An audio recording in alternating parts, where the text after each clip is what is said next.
allowed to talk about that? Yeah, absolutely. Okay, here we go then. Am I allowed to talk about the process? I said it out loud. I can't talk about that. I've locked it all away, like in a vault, in an internal vault. This will be on after the movie comes out, so. I know. Good. Fantastic. Thank you. We can talk about it, by the way. Seriously? And then when I do all the interviews, don't say anything then.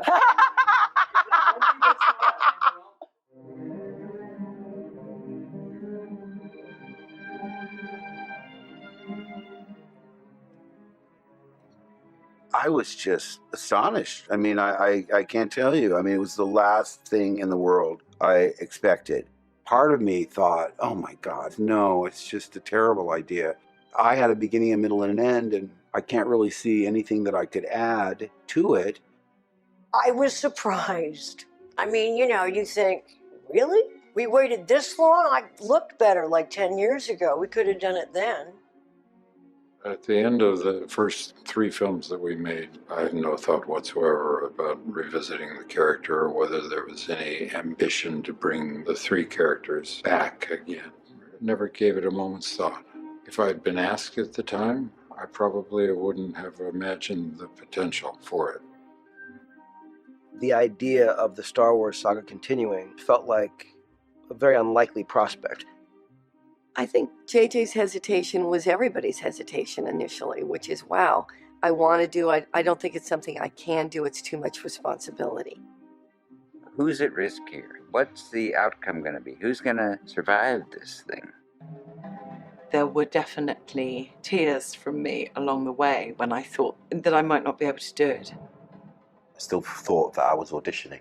I thought this was the last test. I remember being scared of showing up on set and having no ideas. I just remember thinking, oh my God, we are about to shoot this thing and I'm not ready. You don't realize you start working on a Star Wars movie just how daunting that could be.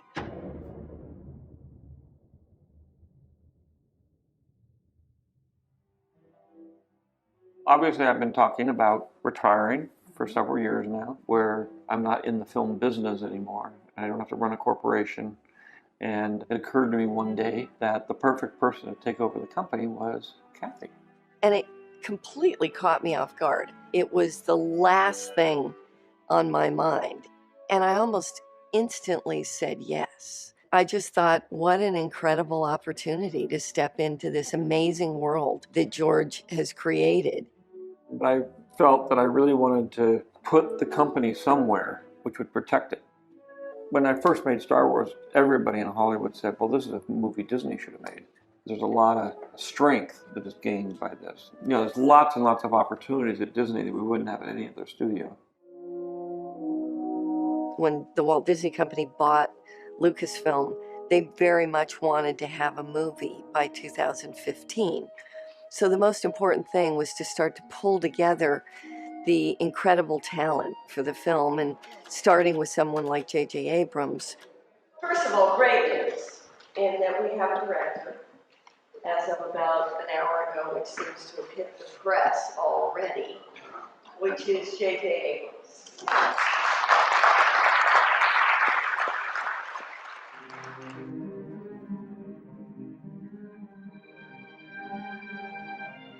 When Kathy Kennedy called and asked if I'd be interested in directing this film, I fully intended to say no because I'd been involved in other movies that were sequels, and I just thought I didn't want to do that again. But it was Star Wars, and I knew Kathy.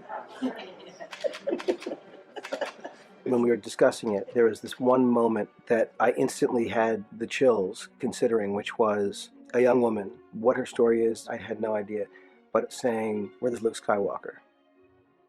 It was so titillating, the notion that this character who we all know would be discovered by some new young heroine was incredibly intriguing. It just felt to me like that was a great starting point for a story.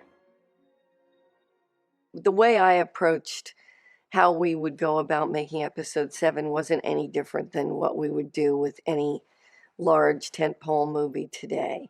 George really started the idea that you could put together an art department and begin conceptualizing well in advance, and that was something that we definitely took to heart. We brought in Rick Carter as our production designer, who has a long history in working with me. I think we should be considering how to create iconography that relates to this journey these two people are going to take in the next generation.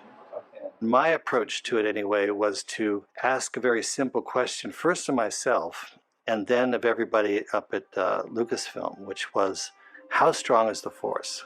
What's its relevance now? Why make a Star Wars movie now? I felt that that was the right question to ask, and I think the explosion of the response from all the people at Lucasfilm, including the artists, were very enthusiastic about it.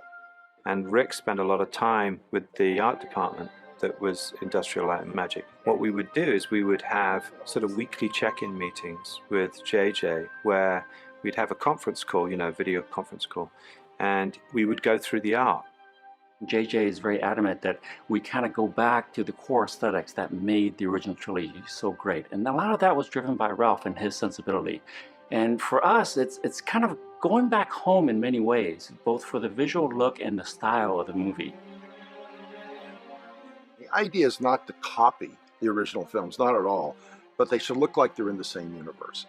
So I'm kind of looking at the designs that are being done and seeing if it fits in with the films. You know there's going to be a point in this first movie, and of course in this whole trilogy, of rediscovering the power of the Force, both negative and positive. Working with Rick, I asked him to join story meetings early because I wanted someone who wasn't a structuralist, not a mathematical way of looking at a story. It was about taking flight. But he would bring in images based on our conversations that were incredibly inspiring. Some ideas in our story literally came from some of the imagery that they brought in. We had these images that you could refer to, and some of them became kind of iconic, and they informed the real pre-production, with everybody. And they would then go off and then react to that. And it was kind of interesting seeing the way the two things informed each other. Seeing somebody develop a script where almost in tandem someone was sort of illustrating it. It was very familiar to come back here. This is my fourth experience with Lucasfilm, and they've all been very satisfying. Larry Kasdan, he was one of the first people that I picked up the phone and said, Larry, we need you to come back in and be a part of this. And he didn't miss a beat. Star Wars is so much bigger and more powerful than I ever anticipated.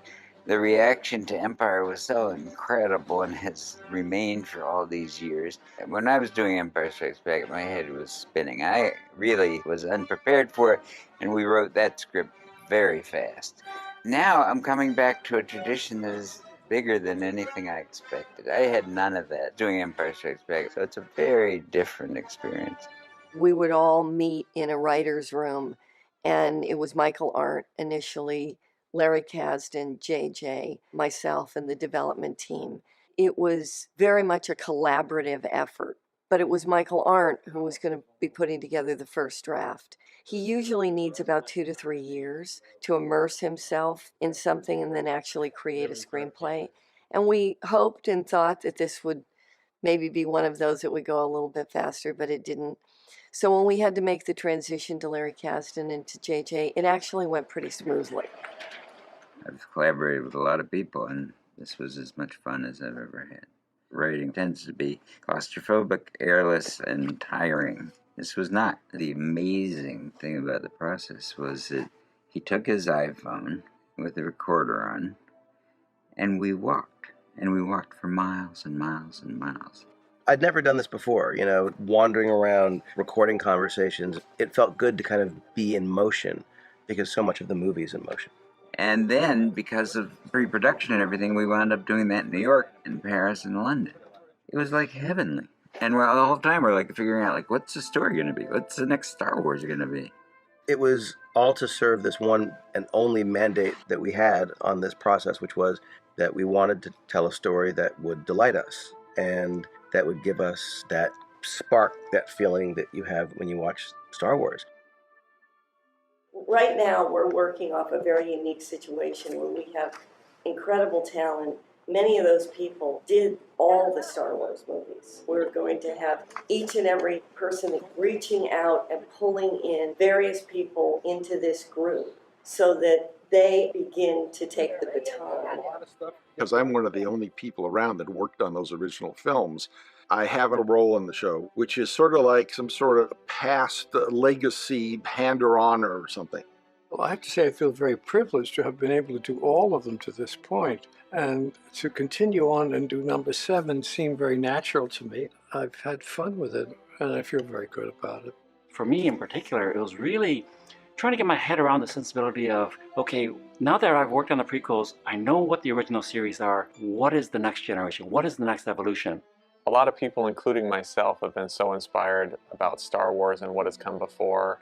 I started here when I was 17 years old with a dream to work in film, and it's now 2015. We're making new Star Wars, and I just hope it's inspiring kids that want to be involved in filmmaking. The movie itself is a handoff, to this next generation of characters that are in the Star Wars world. And behind the scenes, there is a new generation led by, Kathy Kennedy. It's quite on theme for what the movie is, bringing together the old and the new in a really seamless way.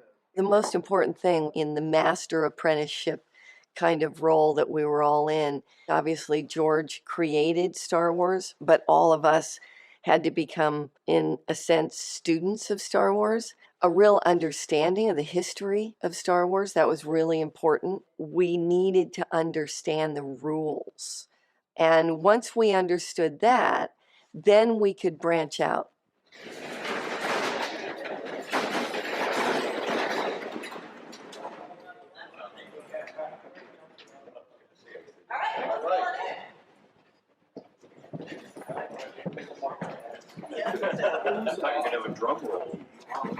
Yeah, where's our music? Approaching a movie like this is like approaching something that really happened in history. It's a long time ago, far, far away, but it really happened. So there's an archive, there's a place to go where you can actually see what happened. So you can see the world that Ralph McQuarrie created, all the people that actually were instrumental in visualizing what this galaxy could look like.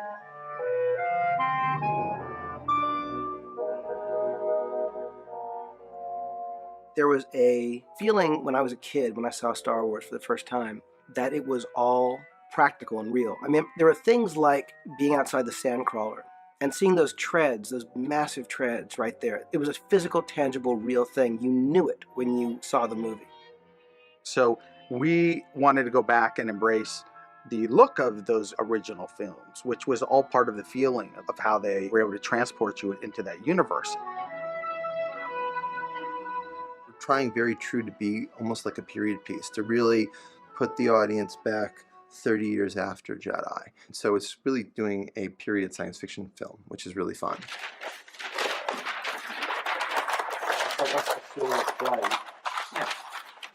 I was lucky enough on Empire Strikes Back to do some work experience within the art department, where my father was the art director. In fact, in this book, there we are, this is the a reproduction of the drawing that my father did for the Snowspeeder on Empire Strikes Back. I couldn't believe that when I first came in and spoke to him here at Pinewood, he said he was working on drawings that I'd done 36 years ago. And you think, I can't believe they would still have this stuff. So it's wonderful that they had some of the drawings that we'd done all those years ago. I love characters like this, they feel like they're just sort of, I believe them and they'll sort of blend in. JJ sort of threw a creative challenge to us. In some films in the past, you would get a build list and you would say, I've got to build this, this, this, and this. I think for JJ, the first priority is let's shoot it practically. But we kind of had to earn our stars, so you had to get that character to a point that he was worthy of going on the screen. The progress is happening, and I know that it might feel a little bit like wheel spinning stuff, but like the more you guys are inspired by ideas, I'm telling you that there will be value in other places in the movie, so it is very helpful. He never really said that he would use anything. That anything that you make, it's not a ticket to appear in the film. It was that we would show something to JJ and we would impress him enough for him to say, I can use that. Keep coming, keep coming. And so the interaction of those physical things actually creates something that's not artificial seeming, doesn't seem arbitrary. And then, of course, so that will be augmented by the visual effects. You film what you can, and you build what you can. And then if you want to see more, we have this wonderful magicians of ILM that will come in and say, well, of course we can see more. It was great to hear that they were going to try and do as much on set as possible, because, you know, really is hard to beat. We always try and augment our CG with live action elements. It gives a greater sense of reality, of course. We've been used to being asked to do more and more and use our technology to the fullest. So you have to take a step back and think, how am I going to use technology in a way that is actually going to have it feel like a film from, 1977? What was important to us was to capture again that feeling, that authenticity that we were looking for. We've got so many different tools that can contribute to that feeling cinematically. And obviously working with ILM has been a huge, huge benefit. I think the interesting thing about Star Wars and the kind of storytelling it is it's a story that allows you to participate. There are things that are relevant, things you're identifying with. Certainly for all young kids when the movie came out, they either wanted to be Luke Skywalker or they saw themselves as Han Solo. And I think that was a part of our challenge, was how are we going to bring new characters into this series that had that same kind of power. And I think we have. I mean, I think one of the great things is we have a female lead.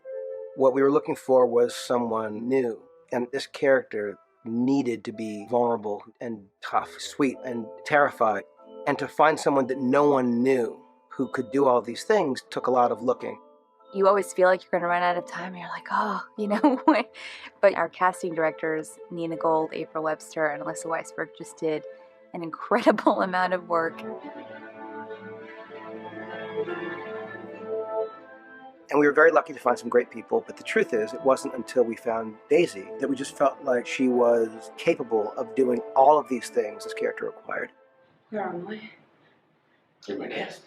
When we brought her in, I asked her to do this one scene, sort of this torture scene, very sort of intense, and she just blew my mind. She's reaching this depth of struggle, and tears were streaming down her face. I thought, this is unbelievable. And I asked her to stop, gave her a couple of adjustments, do it again, and she did it again, and I thought, oh my God. I guarantee he would have disappointed you. Get out of my head. The decision to have Finn be a deserting stormtrooper was one of the biggest that we made. I thought it would be incredible if we pulled our hero from the ranks of what has been essentially faceless, indistinguishable automatons who no one ever gave any attention to, really. That someone had to be inside there. John Boyega was one of the biggest Star Wars fans among the cast, and he auditioned, I think, 9 times. Do you know how to fly a TIE fighter? I can fly anything. Why are you doing this? Because it's the right thing to do. You need a pilot. I need a pilot. There he was, proof that just because you keep getting called back and it feels like it might not ever happen, it actually can. Yes, keep it in there. The conversation was kind of JJ like really explaining to me how things would change and if I felt supported and what have you. And he wanted to know about my background because we hadn't really talked about my family. He asked me whether I was ready, and he was like, do you realize how much of a big responsibility this is? And walk forward, please. He said to me, are you sure you want this? And I was like, if you believe in me, then I think I'm okay with that because I think you're pretty cool and pretty good at what you do. He goes, well, you're the new star of Star Wars. And then everything stopped. You know when like you're waiting for something and then the words actually come and you're like, okay. He just said, I'm the new star of Star Wars. And he was like, no, don't react. Breathe. JJ said you can tell your parents. So I got in and my sister and my mum were there and I was like, I got Star Wars. And then it was like, oh my God. So yeah, but I couldn't sleep that night at all. It was really, really hard just going through normal life without saying I was cast in Star Wars. But yeah, that is the story of how it happened. For those of us that have been working on this now for almost 2 years, it's incredible to realize that we're at this point right now. We had a cast read through just before we started shooting. It was really moving. Carrie and Harrison and Mark, I don't think any of them ever imagined that they would be shooting any more of these movies ever again. I can't say that I didn't have some reservation about it. It wasn't hard to convince me. It's just that I had not imagined the circumstance. I was very nervous. It was trippy to have Harrison and Mark and myself in a room together doing this again. This was going to be the first gathering of this original cast, new cast, but the most important thing was to hear it and actually experience what is it like to get it on its feet in a read-through. We'd never done that before. A long time ago in a galaxy far, far away, Star Wars Episode 7. At the last minute, I was asked to read the actual script. Usually the director does that, but in this case, he said he wanted to be able to observe, and would I do that? The Falcon and the surviving X-Wings roar past camera toward a planet with green flora and a copper sea. This is Dakar. The ship's descending among massive mushroom-shaped trees. That moment when we all sat in a circle and we saw all these faces, you couldn't believe what you were seeing. The young people and the veterans, this was a moment that will never be forgotten. Hold on Luke Skywalker's incredible face, amazed and conflicted at what he sees as our music builds, the promise of an adventure just beginning. The end.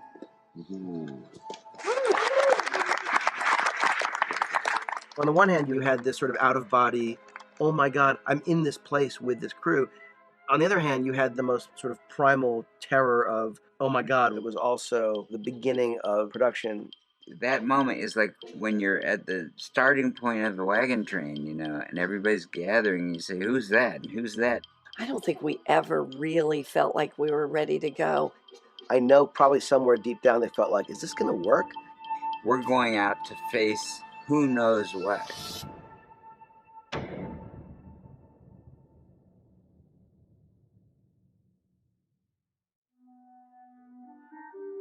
The weekend before the day we started shooting, I actually had a parents' weekend at our oldest son's school, and that was in Hawaii. So the night before shooting began was sort of a race back to the location. Among the good things about that was literally not having downtime to really worry about it. What I remember feeling was incredibly hot. It was about 120 plus degrees Fahrenheit. It was a beautiful, beautiful desert location, really incredible, but tough for everybody that was in any kind of costumes, that kind of thing. It was a very tough way to start, but it looks fantastic.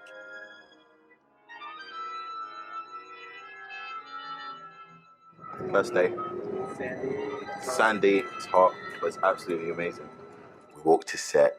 I see this huge, life-size TIE fighter crashed in the sand. For me, it was just amazing just looking around and taking it in and saying, I am here. We are about to film this movie. And J.J. Abrams, with his enthusiasm and his energy coming in and saying that we're starting Star Wars Episode 7. I just want to say the obvious, which is that we are here on day one of Star Wars Episode 7. Yeah. How incredible is that?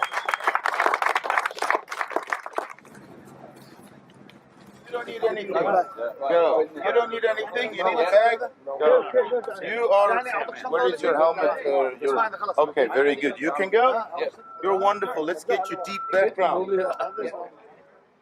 Excellent. All right, should we rehearse one more time?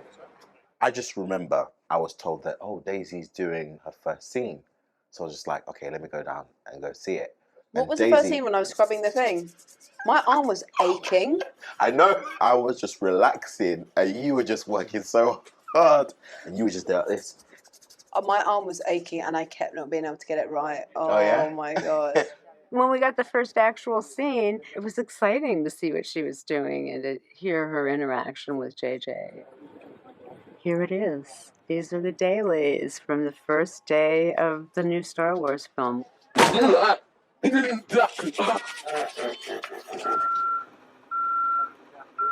This is where Daisy's character lives, and we're getting ready to shoot her outside of her AT-AT home. We've built as much of it as we can afford. And we have a lot to get in the little time we have at dusk. So wish us luck. If you can put it on because it sort of like makes you feel good, you sort of like in a weird way relate to what the rebellion did. When you put it on, it feels like you settle in more almost. Okay. When you put it on. Abu Dhabi was really hard at the beginning. I'd obviously never worked on this scale on anything. And because the first day was just me, it felt like quite a lot of pressure. Action Daisy! My God, you could literally feel the sand burning through your shoes, which was crazy. Set and camera. Wake up!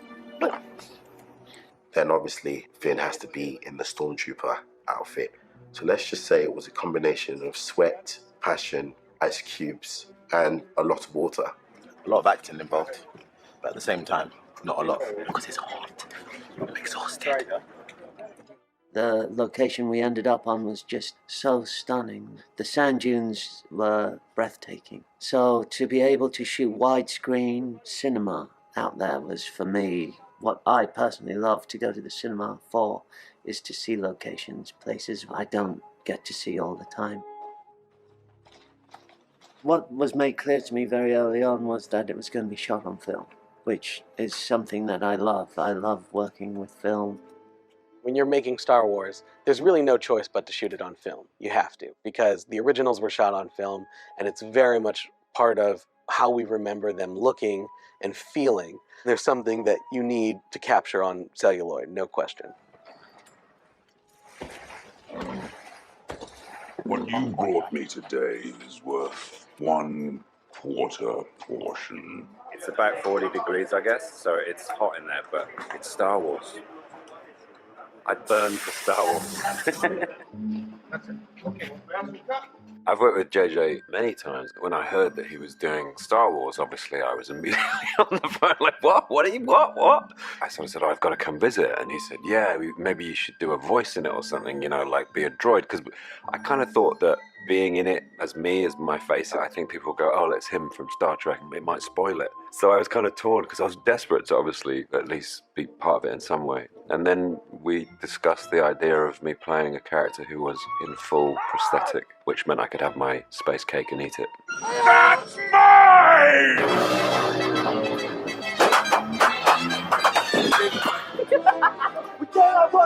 We might in that wood jumper. In Abu Dhabi, it was more cardio than anything else. And so a few weeks before the Abu Dhabi shoot, we were on the treadmill doing interval running. And what that did was just copied what happens on set. We would run super fast. We'd be running with the camera, a 20-second take. We'd breathe for a bit and JJ would be like, let's go again.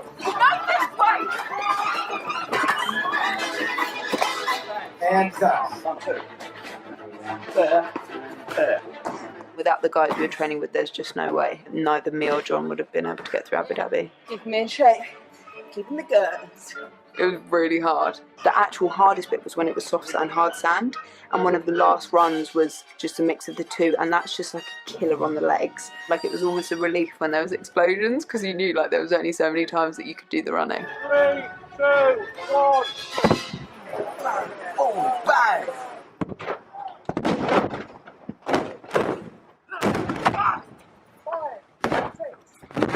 We go set, good energy, background action, and action BB-8.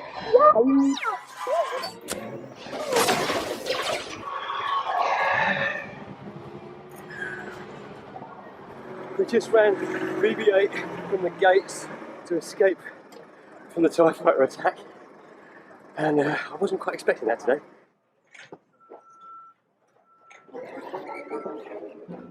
It was very conscious on our part that there would be a new droid who's a major part of the story, and he's funny and sweet. I didn't go through the film thinking, oh, this is going to be iconic. Oh, BB-8's like our version of R2. I never really thought of it like that. I was just like, oh, you're so cute. And as you're walking, you want to kind of glance at him, sort of slightly annoyed that he's convinced you to take him. He was the first character I had real scenes with, and I was nervous because it's not a human being. But because of the puppeteers, he comes alive. Dave's doing the head, and Brian's doing the LEDs on the body, and I've got the Arrive system on. This version of BB-8 is the puppet version, and he is fundamentally a rod puppet, and I have control of him here. I can just do the gross body movement on the ball. And this has been the model we've used most of all, as you get a really instant and organic performance with it. What about the droid? What about him? I asked JJ if I could have a bit more with BB-8 because I think it's such a nice bond, it's such a nice relationship. He's this talisman, I guess, that is the first constant that Rey has ever had. You're welcome. I want to say thank you so much. You've been spectacular. It's been the most fun, the greatest adventure. I cannot believe that we've done the shoot here in Abu Dhabi. We can't thank you enough. We love you forever. Thank you, thank you, thank you. We'll see you next time. Thanks. Slate one, take one. We're actually in Pinewood Studios, and this is one of the stages that we shot on. One of many, actually. Okay, cut it. In large part, this is the home of Star Wars because so many of the movies were made in England. It's pretty great. Returning to the UK and setting ourselves up at Pinewood and working with these crews and working with generations of people who go back to the early days of Star Wars. The crews were not only amazing, but a lot of the crews had parents who had worked on the originals, so it really felt like a homecoming. Working at Pinewood was another incredible experience in this. This was a studio where some of the great movies of all time were shot. This is the studio where the James Bond films were made. You can't help but have reverence for the actual studio. We have pretty much every large stage at Pinewood, and we filled them up, and we'll fill them up several times on this movie, switching them around to other sets. You have a massive amount of construction and office and warehouse space here as well. We have both back lots that have big builds on, and we've been here for a long time. We've started building months in advance of filming.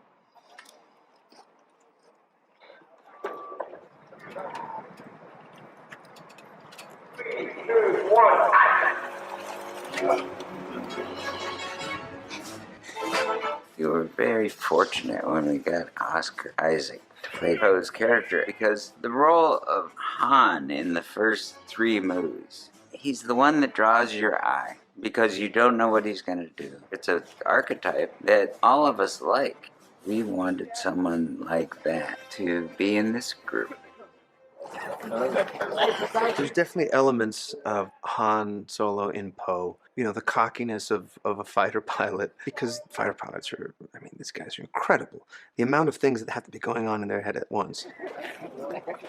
Originally, Poe was going to die early in the film, and that was the script that Oscar saw. And one of his issues wanting to do this movie was that he'd made like 4 movies in which he died early on.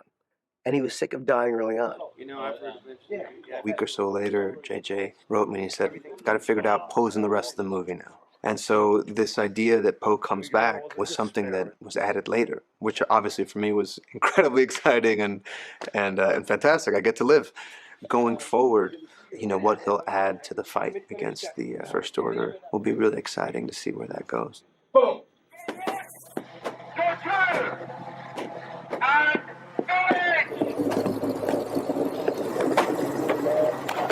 Stormtroopers are formidable now. They have all sorts of new weaponry, they have a new way of fighting, and they're vicious and quite scary. When you see them on the set running out of those transport vehicles, it's frightening. I'm the Crown second AD on the movie, and when I heard that JJ was interested in getting some girls into Stormtroopers costumes, I was like, well, I'm kind of tall, I'll give that a go. Moving your arms is not too bad, and moving your legs, it's okay. I guess I can start to feel like on my back a little bit of weight on some of the boys like said a rucksack. shoulders. Yeah, like a heavy rucksack going on.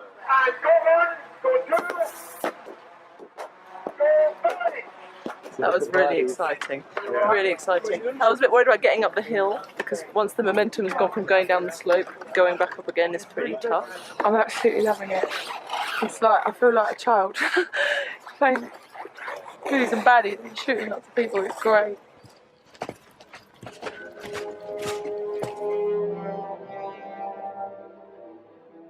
Captain Phasma is the first female Star Wars villain. I find it very heartening that a franchise like Star Wars, it makes it a progressive character, makes it a modern character, a new relationship with a female character, which isn't about her being sexualized. It's about us responding to the choices that she makes. This just rests on the shoulders of this. I was talking to Michael Kaplan, who I've idolized since I watched Blade Runner, about how he came to the design of Captain Phasma. They did these beautiful illustrations of Kylo Ren in silver. JJ said, I don't see Kylo Ren that way, but I love the idea. Weeks went by and Kathy came in and she said, what is that? Pointing at the knight in shining armor. She said, that's amazing. She said, that has to be in the movie. So that's how Captain Phasma came to be. I was told that I was going to absolutely love my costume, and they put the helmet on me. I looked in the mirror and I think I just giggled quite a lot. I thought it was great that they had not feminized the armor. I thought that was fantastic. But I thought it's good to know there's a woman in there. So maybe subtly I can let that come across in the way that she stands, in the way that she holds her body. It isn't sexualized, but there is something occasionally of a femininity to give this character a little bit more of an identity. The name came because looking at the chrome design of Phasma's uniform, it reminded me of the movie Phantasm. And there's this chrome ball in Don Coscarelli's film, this kind of devil ball with spikes on it. I always loved the design of that. So when we were looking at this, I thought, Phantasm and Phasma. And it was a weird name, but it felt like a fun Star Warsy name. So, the villagers. Kill them all.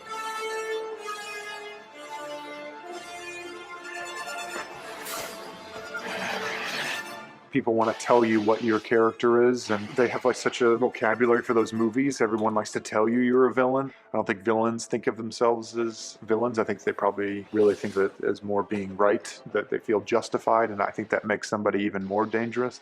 The villain in training is interesting for me because in talking about villains in Star Wars, you don't and can't get better than Darth Vader. It's sort of the thing. They had created an image that was unmistakable. You don't need any explanation. The guy walks through the smoke, you get the whole thing, and he's the most threatening villain of all time. The idea that this is a character who's influenced by that darkness started to allow a masked villain, which feels essential in a Star Wars universe, to take form and not feel like we were being naive and acting like there wasn't a Darth Vader. Maybe putting on the mask makes him feel more powerful. It makes perfect sense that this guy has had a huge impact on everybody. And yes, this figure looms large for our villain too. There's so many nods to Vader and how you first meet him, and I think JJ was after something more youthful and unpredictable, and someone who isn't polished. And even in his lightsaber, it's not quite finished, and his uniform is not quite perfect. He was by far the most difficult character to nail down. JJ was our barometer. He looked at hundreds of sketches, and the design that we had in the helmet, suddenly we thought of it as being chromed. I liked the idea of light being reflected. It was an interesting process that I've never done before, to be able to tell a lot of story without actually being seen. And then what is the difference when he takes off his mask? What do you find? Instead of this menacing figure that you're used to, or someone that's kind of like more mustache twirly and obvious, that it was actually someone more human. JJ always wanted him to have a cape and a hood. I had it patterned so that there would be a lot of movement when he was fighting.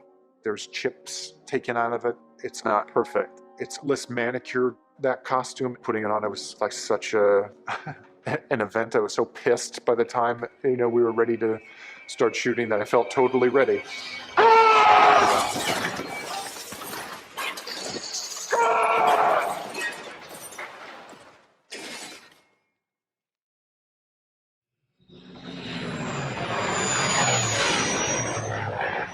The Millennium Falcon is as much a returning character in this movie as any of the people. And there's a very weird feeling about going back to something you know so well. It's a little bit like if you were to say, I'm going to open this magic door, and behind that magic door is your bedroom at 9 years old.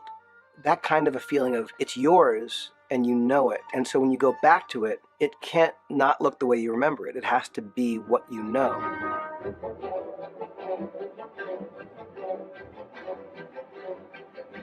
So our art director, Mark Harris, who worked on Empire, was like a scientist forensically recreating the Falcon. Mark Harris went through every known photograph of the Falcon. We studied that, every nut and bolt. I mean, it's what you dream of as a kid, to play with stuff like that. I love building. And to make something like that, every day I come to work smiling. And it was made in waves. We had to make it piece by piece by piece so we knew it would all work. And the last piece to be made, believe it or not, was actually the curved sofa, which we took a long time to actually get that right, even down to the texture. There were benchmarks for everybody. When we hit those moments in this story that were a huge recall to what the Star Wars series has meant to everybody, I think probably one of the most memorable moments was when we were shooting on the Millennium Falcon. To be on a stage where you're actually seeing the Millennium Falcon, it feels sort of dreamlike. It brought some people to tears, literally.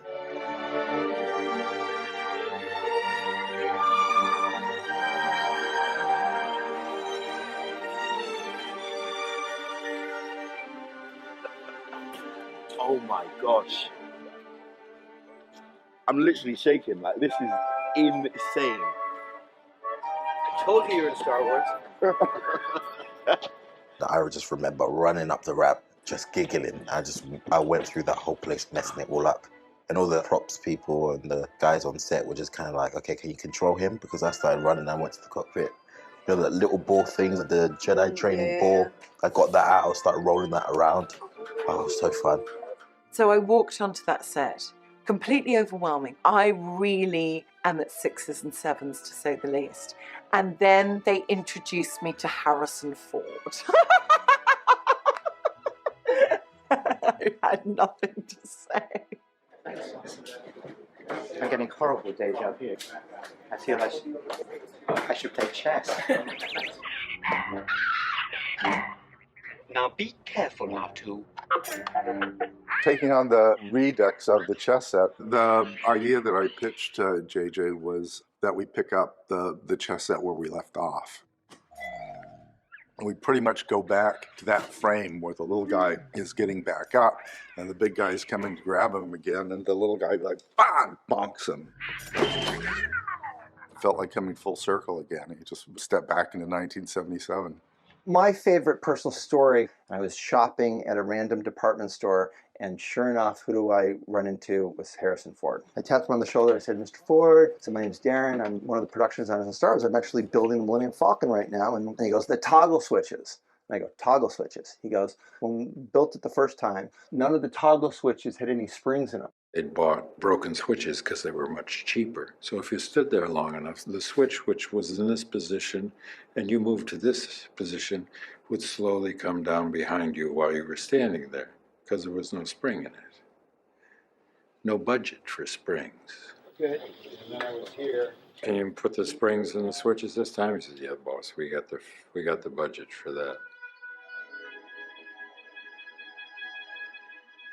As cool as it is, and as beautifully done as it is, you very quickly realize the scene is not going to be good just because it's there. The story has to be working for that very cool location to not feel squandered. And so it was really important with Han Solo to be introduced in a way that felt worthy of these sets that were being built. And also, well, I want the fans to feel like we're doing this right from the beginning, and is this going to serve them?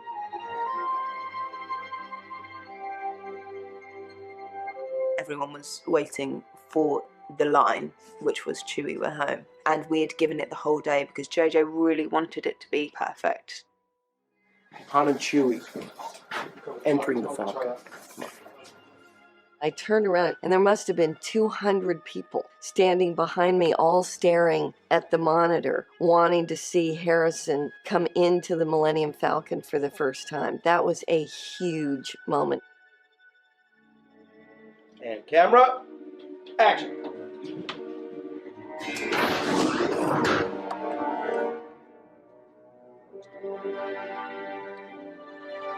Chewie, we're home.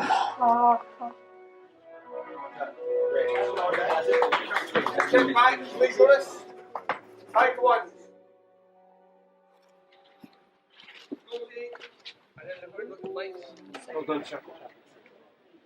Dear Peter is present on the set, offering his invaluable experience and advice, and it was great to have him there.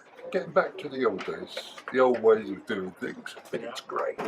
I wasn't walking very well because I tore a tendon in this knee about 2 years ago.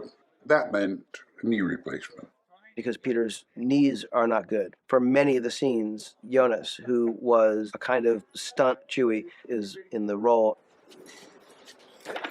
When I put on the suit, I start rehearsing. I start doing what Peter does, and like there's a little wobbles and these Chewie-like awkward things that he does. Awkward but lovable. I have had words with him about what Chewie does and what he doesn't do, and being relatively the same height does help. I think I'm a little bit shorter than Peter was at his prime. At this point, I'm 7 feet. I believe he's 7'2". Okay, Peter, I think I have to put your head on. Okay, yeah. I'm glad that they've given the opportunity to be able to come and do as much as possible and get the old gang back together again. Well, you tell them Han Solo just stole back the Millennium Falcon. For good. We're about to shoot the scene where it's just a little private moment of him in the cockpit. This is a kind of sweet little privileged moment to see him alone, taking it in, reunited with the ship that he loves so much. I'd been away so long, I looked at it and said, this doesn't look right. Was this here? And they said, yes. I said, I don't remember that. But okay. I've spent a lot of years here, and it was fun to see it again. There are things I remember about the cockpit and some of the funny stuff we went through. Without precise calculations, we'd fly too close to a store.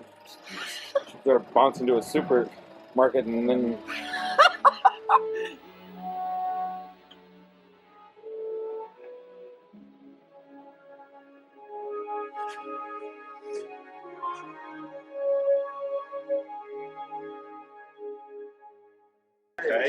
And after a beat of stopping and looking, we'll cue the music again, and you'll start playing the music again.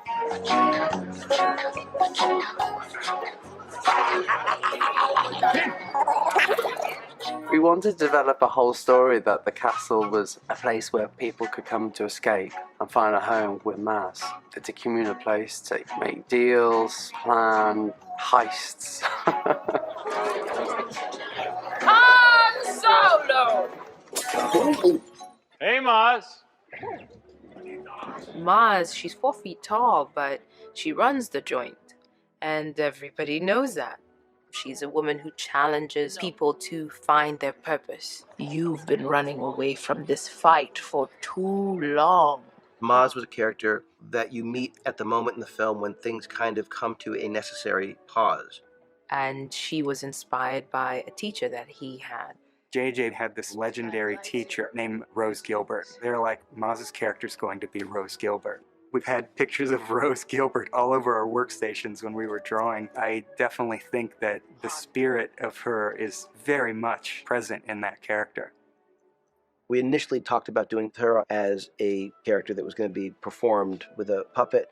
Then we talked about doing it as an animatronic character, and then we realized, A, we hadn't found the design early enough that we all agreed on, and B, it felt like it was actually going to be limiting.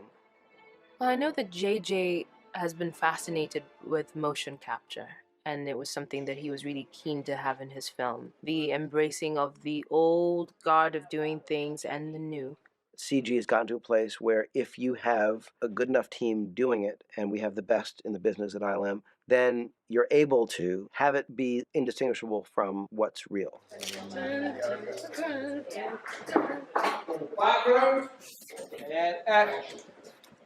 On set, everything feels so real. And then there's me in this headcam walking around covered in dots. There's 149 dots put on my face every morning. It was the most alienating thing in the world. Because there are lights shining on my face, everybody is drawn to look at me. And you're still trying to figure out how on earth you're supposed to be a completely different person in this suit. Is that cool? The principal photography for me has been like a technical rehearsal. And then there's a whole other process in a volume where we zero in on my performance and get the nuances of that. I became part of this whole thing from two different angles, as an overseer, if you like, or a consultant to do with performance capture. And then, of course, I was also playing the part of Snoke, the nemesis character and general and leader of the dark side in this particular version. If Skywalker returns, the new Jedi will rise. One of the things that JJ was very, very keen on was not to fall into the trap of over-characterization, you know, pushing it too far. It can end up being a caricature if you're not careful. We will stop them before they reach Skywalker. Go. Oversee preparations. Yes, Supreme Leader. I was 25 foot up sitting on a throne, very divorced from the rest of the actors, my voice coming through speakers. It's not like you're standing next to another actor and relating to them in a more direct way. So it is easy to push the character really too far. It doesn't feel yet right. Andy has been a great support. He has encouraged me as much as possible to let go of the oddness of the things I'm wearing and just find the character as I would in any other circumstance. Solo, what is she doing? I don't know, but it ain't good.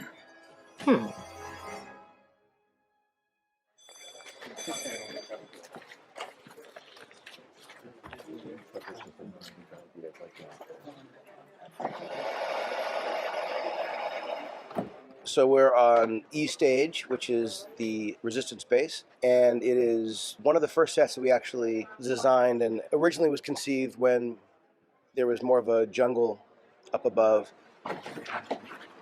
But the idea of the roots was something that I loved so much, feeling that it was really underground, and part of it is that sort of, obviously the kinship with the original Star Wars jungle base. We would have vines and roots intertwined with cables and the kind of makeshift base that the Resistance has.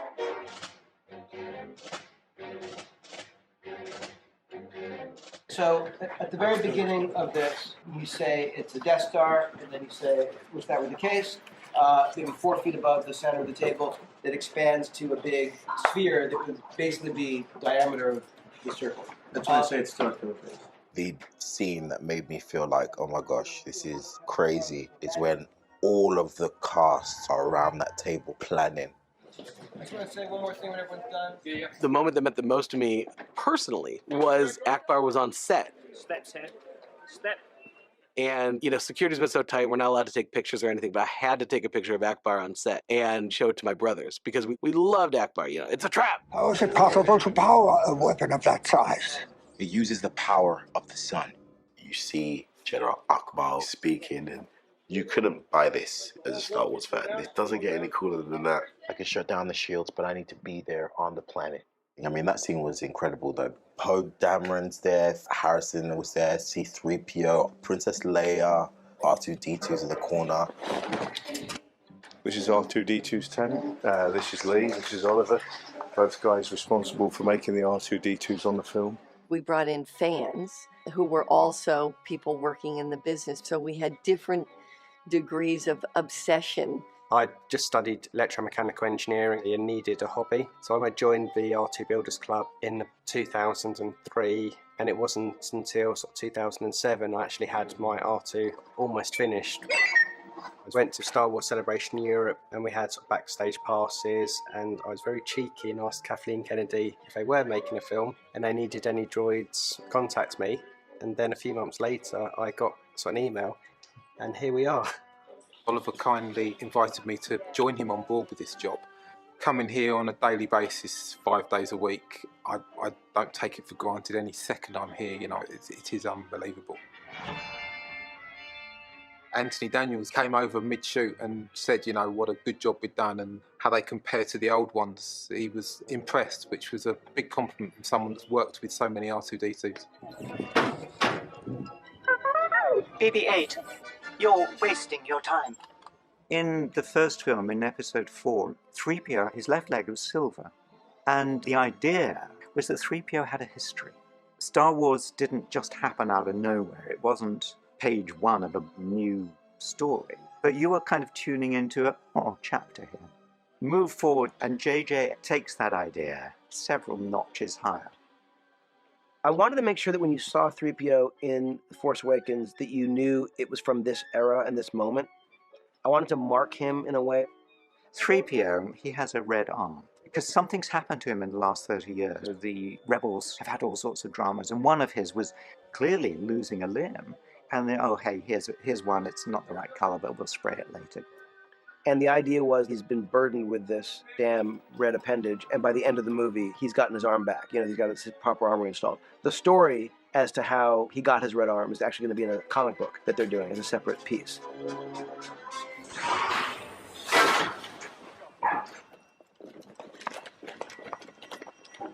Destroyed. Maybe the one chance we have of finding my brother. She hadn't acted in a while. You know, I think she was nervous going into this. It was basically the worst day I've ever had on a film set in my life. Then it ended, and I got to go to sleep and come in another day, and it was better. Once we started to do it, she seemed to fall into it very easily. To bring a character to life that you hadn't played in 30-some years. I mean, I understand for all of them how daunting that could be. Carrie's an amazing and unique person. I'm trying to be helpful. When did that ever help? And don't say the Death Star. We don't see each other that frequently when we're not working, so it's fun to catch up, and they've written some really interesting scenes for us. You could always see him clearer than I did. I don't know what I saw. Can you imagine those two people together? They were good initially, and then they reverted to type. I went back to the only thing I was ever any good at. We both did. It's about these two people who loved each other, who came together, but whose natures were always very different. You know, the idea of Han remaining in one place is hard to imagine. The idea that Leia would stop fighting for the cause and the greater good, that's hard to imagine. But they had this kid who was born with equal parts good and evil. He is someone who is broken. Forgive me. I feel it again. The pull to the light. There's nothing more powerful than genetics. If you really imagine the stakes of him in his youth, having all these special powers and having your parents kind of be absent during that process on their own agendas, equally as selfish. He's lost in the world that he was raised in and feels that he was kind of abandoned by the people that he's closest with. He's angry because of that, I think, and he has a huge grudge on his shoulders. But it's more than just having sort of a bad seed as a kid. Snoke had targeted this kid who knew that this kid was going to be incredibly powerful in the Force and wanted him as an ally. So this mother and a father had a target for a son. Someone was watching their boy. And these parents aren't there enough to guide him. You're his father. There's still light in him. I know it.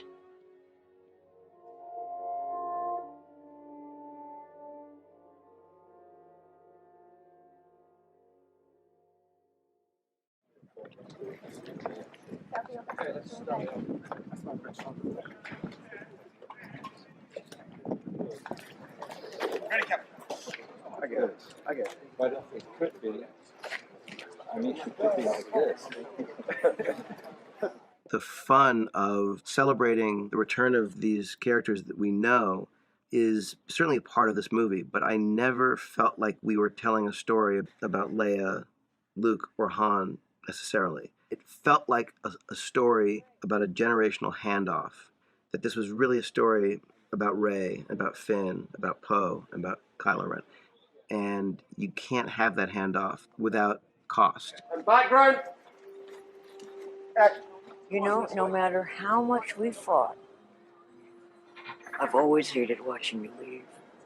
It needed to serve this purpose of giving our new characters the mantle. And that was a big, scary decision. If you see our son, bring him home. So we had to deal with that, and there was a lot of discussion about it, and JJ and I went back and forth and talked about a lot of different things, and this is where we came.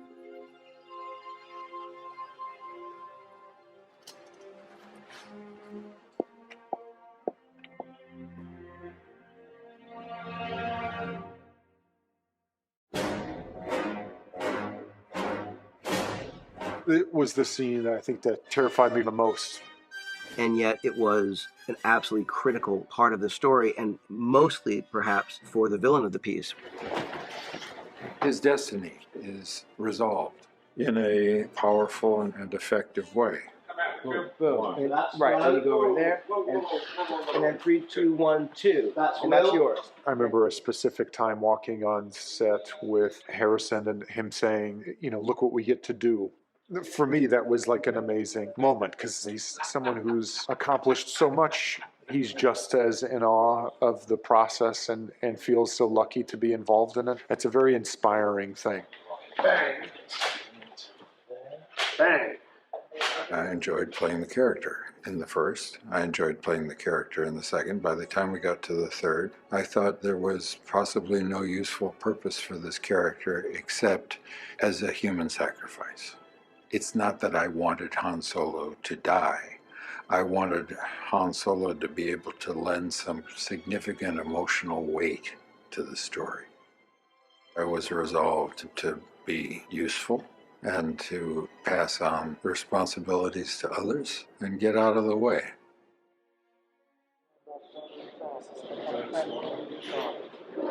I would like, when you say do you have the detonator, you should, Jonas should hold that thing up. Yeah, make sure it's like that. We spent a lot of time keeping as few people as possible on the set. And, you know, it's a serious scene. It was emotional. It was emotional for the actors, both Harrison and Adam Driver. I wanted to avoid that scene as much as possible. And then I was also very excited to do it. But to go to that place, what it brought up in myself was a lot. And action!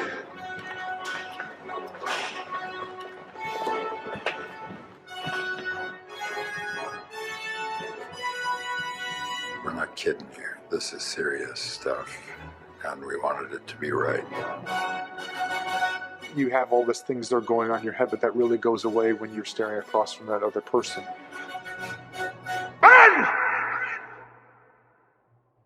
The unique and very deeply emotional and troubling way in which Han Solo meets his fate, I thought gives incredible opportunity and helps realize the full potential of the character that Adam Driver plays.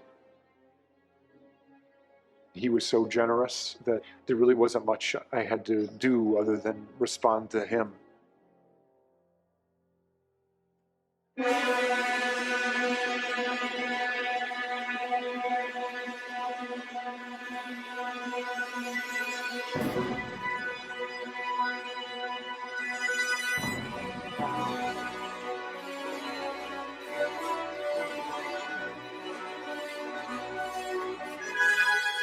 I don't even want to think how people are going to react to that.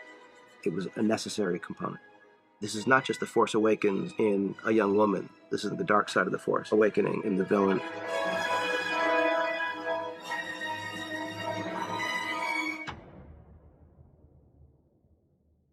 So ladies and gentlemen, this is a moment for you to acknowledge It wraps a man who was a hero to us before this movie, but he's even more so today. And I cannot thank you enough for the gift of you in this movie. We love you. Harrison Ford.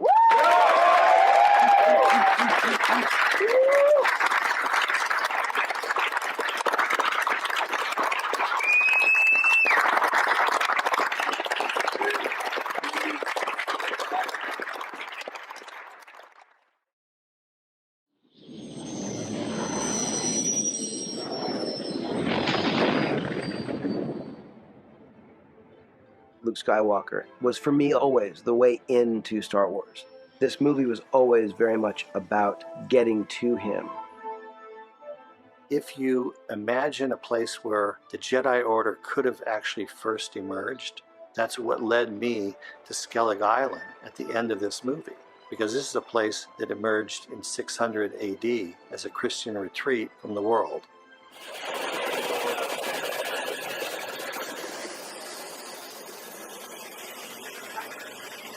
It's an ancient site of a monastery, and it's like nothing you've ever seen, ever. And only 50 people could go onto the island. It's a very small island. And there were 600 and some steps to the top. And everything had to be brought up, by hand. Once you get up there, boy, it's so beautiful and so magical. There was a point where I was as off to myself as you could be, and I was sort of far down the path and the ocean beyond, and this feeling came over me that hadn't happened since Tunisia on the very first one, because I was there out in the desert, and I had this really strong feeling that I was in another worldly place, because you really felt, I'm there.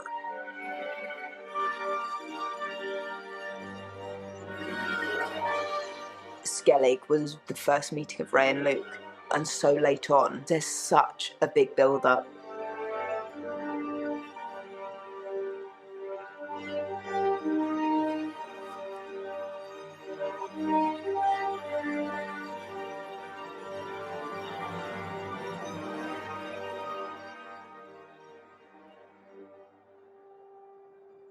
There's a real ambiguity as to what his reaction is. I think he has great reservations. He's really conflicted. Who knows?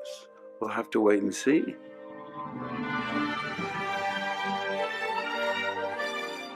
While this was never his story, this movie, it was all about him. It's all about how critical Luke is to the continuation of this amazing story. So what I'm most excited about is the story of Luke Skywalker and where it goes.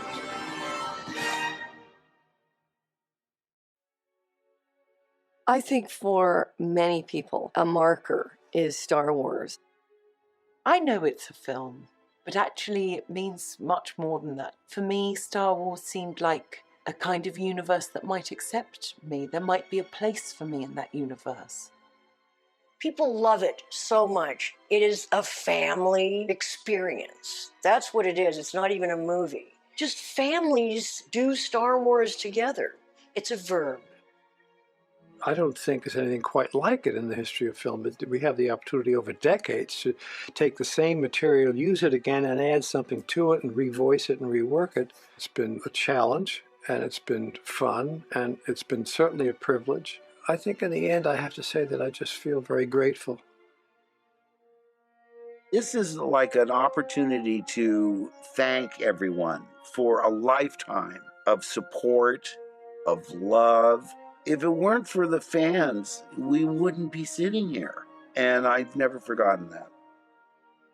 The other day, I was looking at that original poster, and I was remembering there was something about Star Wars that made me feel like anything was possible, that like when you see that star field, it felt like every point of light was a story. The value that people place in these stories is deep and abiding. These stories have been passed down in families from generation to generation. It becomes valuable as a family experience, and so it's passed down like family history.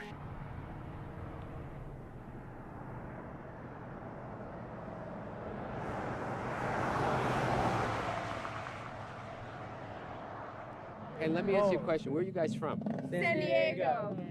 And what'd you do? You drove here? Why'd you drive here? We wanted to see this.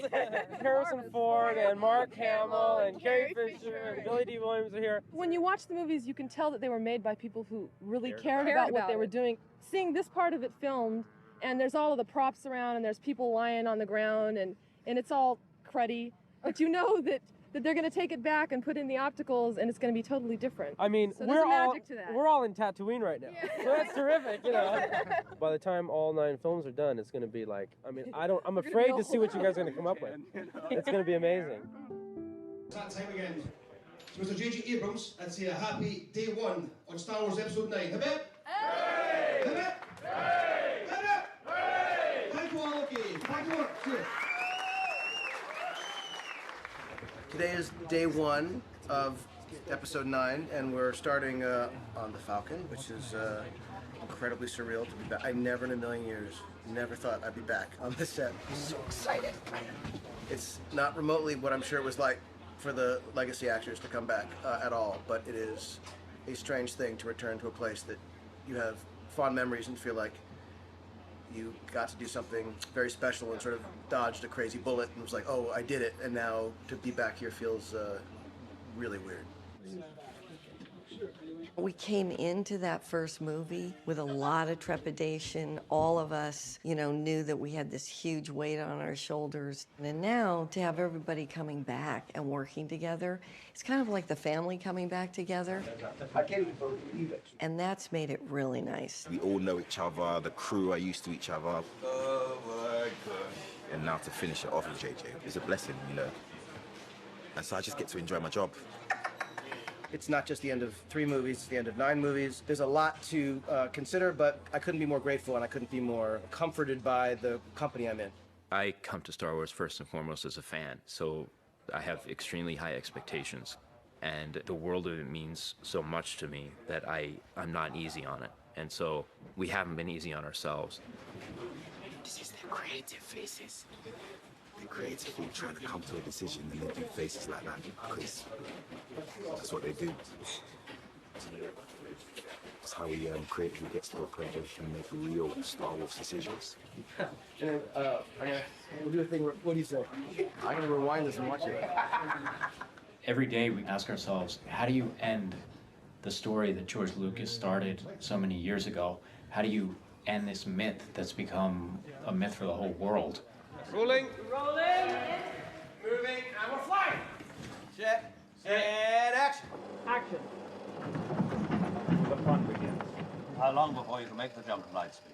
Take a few minutes for the Navi computer to calculate the coordinates. A few minutes? Are you kidding? At the rate they're gaining? No, what is it? You have to shoot this. Traveling through hyperspace is like Dustin Crop's kid. Without precise calculations, we fly too close to a store. They're bounce into a supermarket and then yeah, be a hell of a mess. What's that? Watch. You're losing the deflector shields. Go strap yourselves in. Be careful on the way out. Yeah, sure. I'm taking it very cautiously. You go away. Bounce too near a supermarket? It's a righteous challenge, you know. I think for the last movie, there is such expectation and such investment in these characters. Where are you skipping to, Poe? Scary places. Roll! Seeing Poe and Finn and Chewie in the cockpit has been an extremely fun and sweet start. And now we're doing a quick test with Daisy. It's so pretty, the thing. So nice. No, it's not. We're just kind of trying to finalize the look. I haven't seen it. I mean, I saw the rough. An outward reflection of my inner soul. What's that? How are you? I didn't properly sleep last night. It's been like quite a long build-up of freaking out. Yeah, it's nerve-wracking. I don't really know how to describe it, but I feel more the expectation of what people want for the last chapter. I do remember what my first week was like, because we were in Abu Dhabi. You're on Fatima, and then you look at the ship. It's sort of the same levels of nerves, actually. There we go, that's better. So I remember it vividly. And the whole week was like, ugh! And it was both amazing and terrifying. I was doing my walk along the desert, taking off my stormtrooper gear. There you go. It was very hot, and everything looked very big to me. Like I was like, why is this camera so big? Like why? Like everything is just huge. But it was fun. I was getting used to a whole new world. When Oscar came into audition, obviously I had the role before, and Oscar hadn't done it. It was more of a technicality. I wouldn't call it an audition. More of a read. Yeah, it was more of a... But he read the scene, and I was kind of like looking at JJ like, what are you doing, man? It's him. Come on, that's wasting time, man. And it's nice to be able to actualize that chemistry that we had on that first read. Thanks for a great first day. Thank you very much. We made it one day. Day one.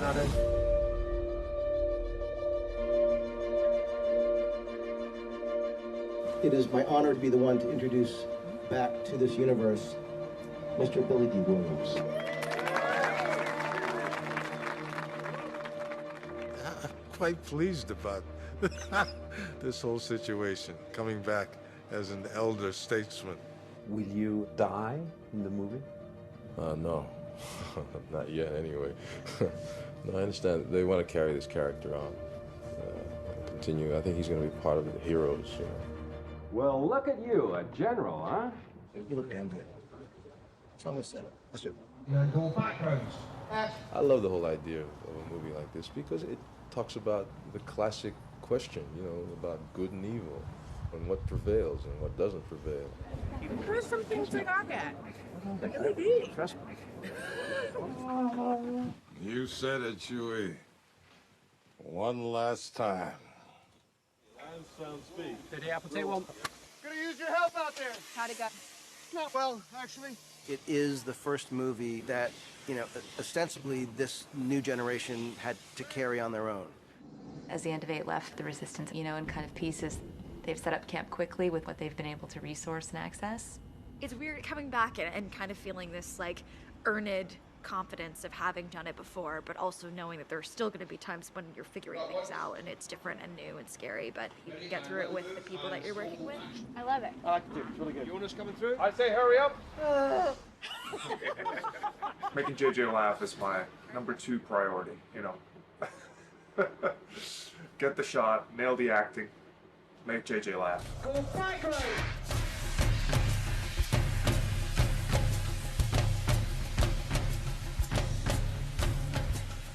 The challenge for the designers and for JJ was to create an environment that looks temporary and sort of ad hoc, but also has a bit of the soul of Star Wars in it.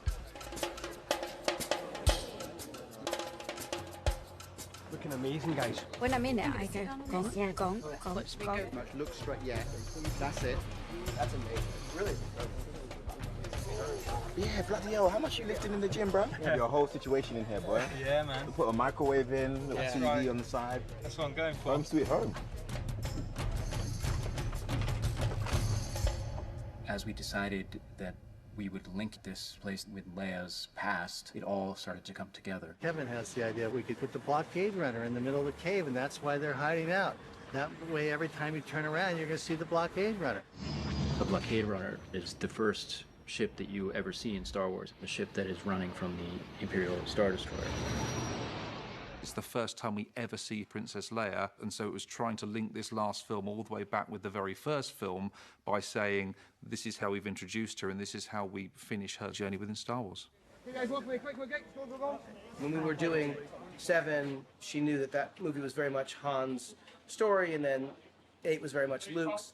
You know, the thing she had said was that 9 should be Leia's, and that's really something that we've tried to do. We lost Carrie before the movie began, so that was our first discussion, really. It's how on earth do you tell Episode 9 without Leia? We couldn't let Leia not be in this story. Action.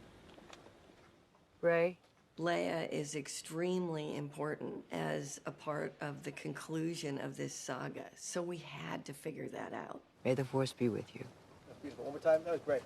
I will probably always be identified as this person. Vivian Leigh was always Scarlett O'Hara, except to Olivier. I don't know. I will probably be Princess Leia till I'm 85 years old. Are you happy now? I give George huge credit for creating Princess Leia. Certainly one of the feistiest female heroines ever in cinema. You know, in the fairy tales, a princess is to be rescued, and she was far from being a damsel in distress. Aren't you a little short for a stormtrooper? Huh? She found both Han and I incompetent. You call this a rescue? Give me those guns. It still makes me laugh. What the hell are you doing? Somebody has to save our skins. She's just authoritative and just plows ahead. It doesn't matter. Let's go through this shower of asteroids. Who cares? And my hair won't get messed up. So she's different from. I like her. I like her independence, and I do wish that I had a little bit more of. Come on, let's just walk through the traffic. It doesn't bother me. It's not a, you know, I won't get hurt. There's a sequel. So on that level, I envy her. I admit it. I don't know, the luck, the serendipity of the fact that we had this footage that we didn't use in episode 7 and, you know, really meant a lot that it had been JJ there directing her. And he was confident in partnership with his editors and visual effects supervisor that we could use that footage and it would be 100% Carrie Fisher. Week 1, we were pulling dailies for them to start writing a script based on lines of performance that hadn't been used. And then Chris phoned me to say, we have this one line. How many takes do we have? What is she doing? How does she look? How does she say the line? What I felt like with JJ was he loved these films in the same way a lot of people do. They're part of your childhood. And so there's a tremendous responsibility to this thing that he treasured, but he seemed completely up for that. They had so much fun on Force Awakens, and we all got along so well. It was actually my first movie I ever did. This is my daughter, the unlegacy, the legacy of the legacy. I treat it incredibly personally, and I think we all will very carefully to make sure that those scenes are both serving a story purpose and entertainment purpose, but also honoring her and the character, which is, you know, a real point of this movie. Carrie was such a wonderful, special person, and I loved her dearly. And so there was the personal aspect for all of us that knew her, but also technically how to do it and do it in a respectful, seamless, clever way. Instead of trying to integrate Carrie into a scene, we actually had Carrie, and then we just built the entire scene around her. We were initially creating storyboards to be able to fill in what the scene would be that wasn't the actual Carrie footage that we pulled from episode 7. This mission is everything. We cannot fail. Roger, Marianne, and I then cut the scenes together to demonstrate to JJ what it could be. Do me a personal favor and be optimistic. He could then visualize conceptually, oh, well, we definitely need these shots, we don't need those shots. We're able to sort of recreate kind of everything as faithfully as it was on the day, building our movie around her. And so that involves figuring out the staging of the other characters as well. It's literally like a gift from her, or her forcing us to make her the star of the movie. But probably both. This is the first scene that we're doing with Leia, and of course, we don't have the most important person with us. I would say we should have a moment of silence, but that's the last thing that Carrie would stand for. So instead, I would say let's have every moment be one of celebration for a woman we loved, a character we loved and admired. Thanks a lot. The reality of having to do a scene with someone who isn't actually there. Yes, Master. Was very difficult. I sort of had to walk off and have a moment. Being back has been incredible, painful, surreal.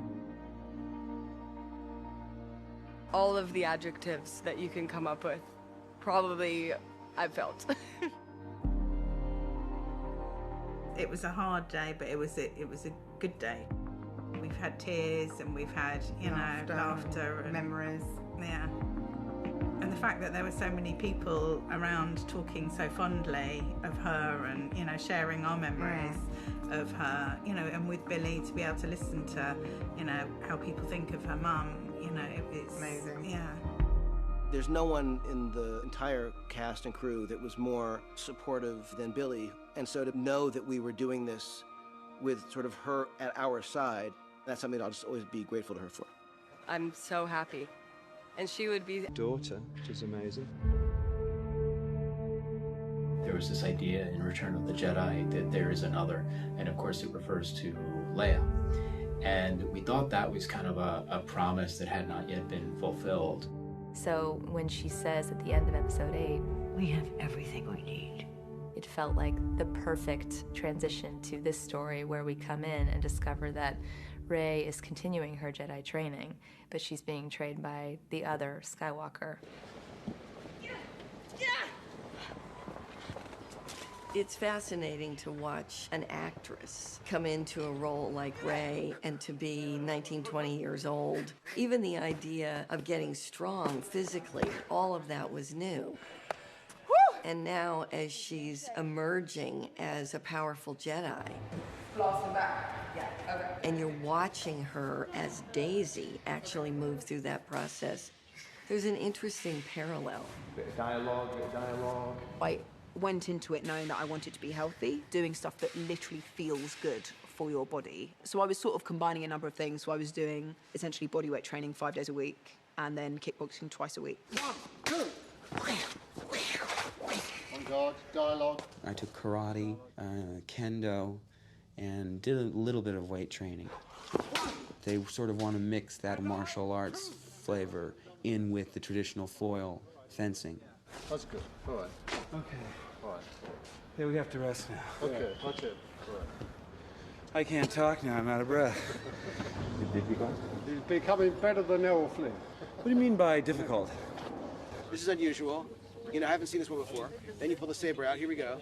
You know how this is going to go. It hits you immediately. This remote droid is moulded from the original mould from A New Hope, of the one that they used then. So that's exactly the same as what you saw on the Falcon on A New Hope. Sick. That's not a good rhythm. Let's do a stab. Yeah, there you go. Yeah, like that. That's what it'll do. You ready? Like it wants to be really, it wants to be really annoying. Yeah. There you Try and go. get me going. There you go. That's it. Go on. That's it. That's the feeling. That's it. Yeah, that's it. Try and get me going. It That's is it. like that, though. That's what it is. That's exactly right.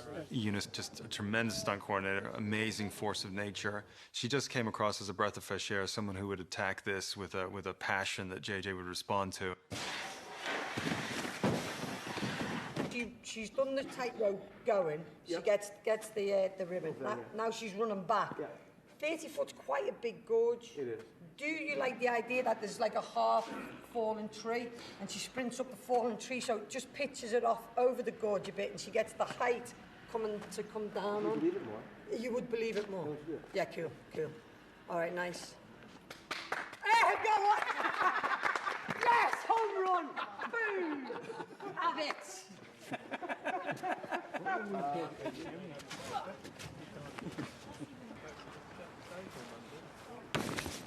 How's that? We'll just make it soft set next time. Just walk into the end. Here we go. And then remember that strong takeoff changes the whole body language, that strong takeoff. Okay. And when you cycle through, forget about the Y's then, just bring your arms through. Yeah. Okay? It's funny because I had heard various things about Eunice before I met her. People call her intense. With intention, Tommy. I'm tense. Oh, I'm tense. Oh. I'm not tense at all. I'm having a lovely time. This is great. She's just got the most amazing energy all the time. This is all you. Forget the ways you're doing this. Jump for real. Yeah. Just drive. Set and roll sound. All right. Roll cameras, please. Sound speed. 16 Lima. Here we take go. 2. Set and go camera. 3, 2, 1, action. Cycle! And cut. Great job, Daisy. I don't think Great job, Daisy. I think I've seen you do that. Yeah. It's like, didn't hit the wires. Good, weird. Eunice came over to me at one point. She goes, "Do you think you were as intense as last time?" I was like, "That's not the question, is it, Eunice? You're asking me to be more intense. Just ask me to be more intense." She's like, yeah, be more intense. I was like, okay. Set, energy, and go camera. 3, 2, 1, action. Drive, cycle! Good girl, that's the one. That's the one. Good girl. Great job, Daisy. That was great.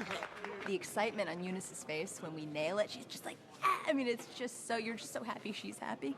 So I think it's every stunt truly- that happens, she actually projects herself into the role, and she's doing it. Her entire body is moving in front of the monitor when she watches every little detail of a stunt. Eunice has a confidence that is really exciting to work with. She's ferocious in a way that you want people to be. And when you have people like that, then you trust their opinion. And it challenges you to make it better and more specific. There was no icebreaker with Adam. It's like, boom, and that's it. But I actually love it. I love it. Even in rehearsals, Adam's in character. I'll go, Adam, you need to step out more. It's closing your strength down. And he's like, no, I don't need to step out more. Kylo Ren wouldn't be like that. He wants it there, and I'd be like, yeah, but. And we'd have this like argument, but I like it. Character is her starting place. It's never from spectacle. It's always from within. He was like, so this is how it is, Eunice. I do all my own stunts, and I'm like, yeah, here we go. I always hear it. I go, Adam, there's a level you can do, and there's a level you can't. No, you're not hearing me. I do it all. The physicality of Kylo, I'm very protective over. So I wanted to do all of the things. I was like, well, okay, if it looks good, you can do it. If it doesn't look that good, I'll be putting the stunt guy in. It has to look good. So, but he did everything. Welcome, everyone. Thank you for being here, for being the evil crew. Troopers, quick as you can, thanks. You look awesome. Thank you so much, and let's have fun.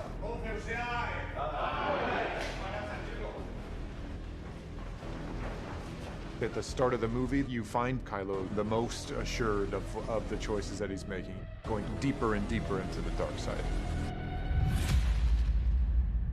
The thing that JJ said to me when we first met was that I imagine a journey of a character where it's almost the opposite of Vader.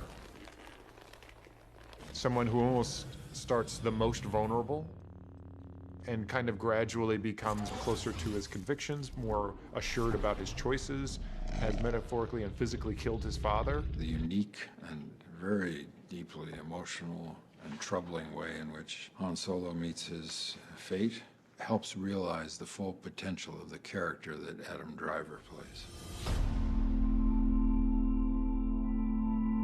What is it in the human brain that gives us the capacity to be as evil as human beings have been?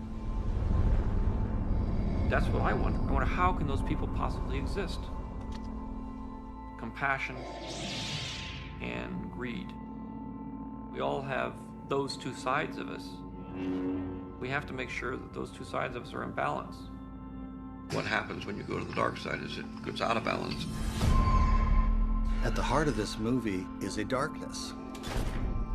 It's part of Rey's journey to confront this darkness that's been there from the very beginning of The Force Awakens.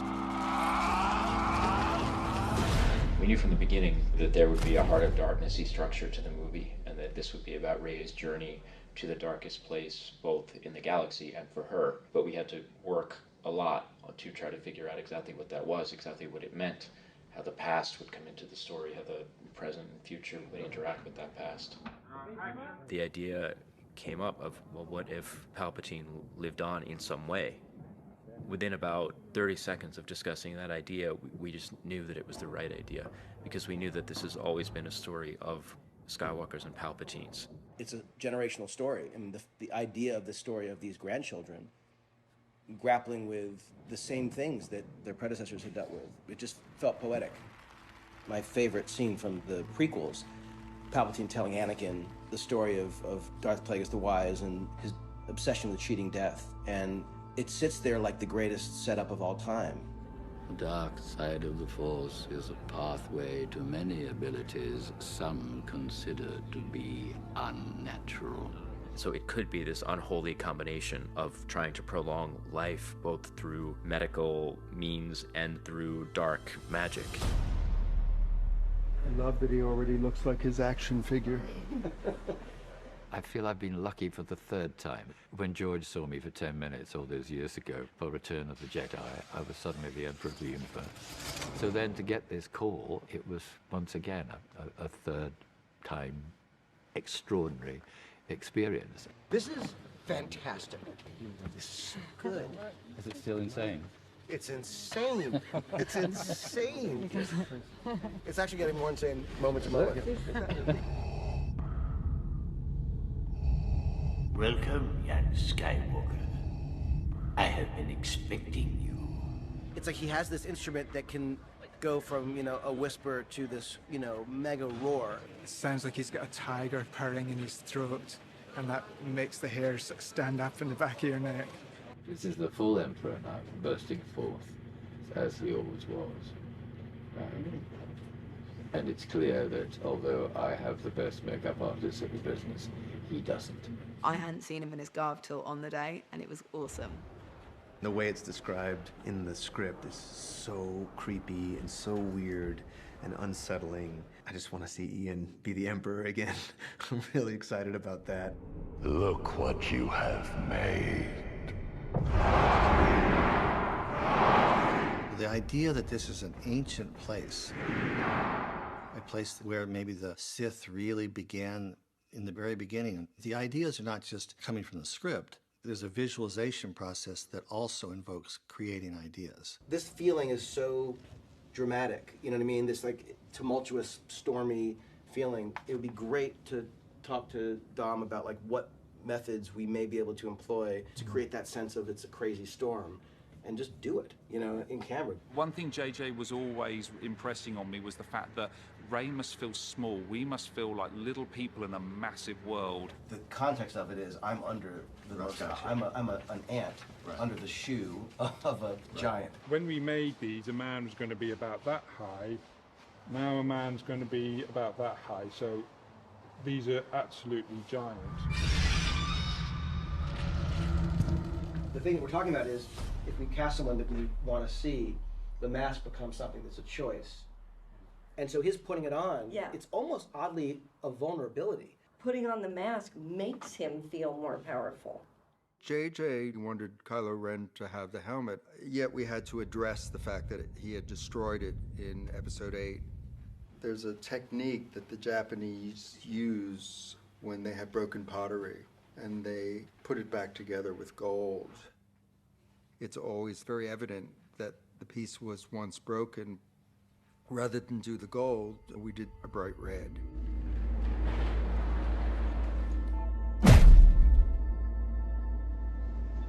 It's really nice to be killed by his lordship. You know, if you've got to go, then that's the way to go. So you'll be sitting.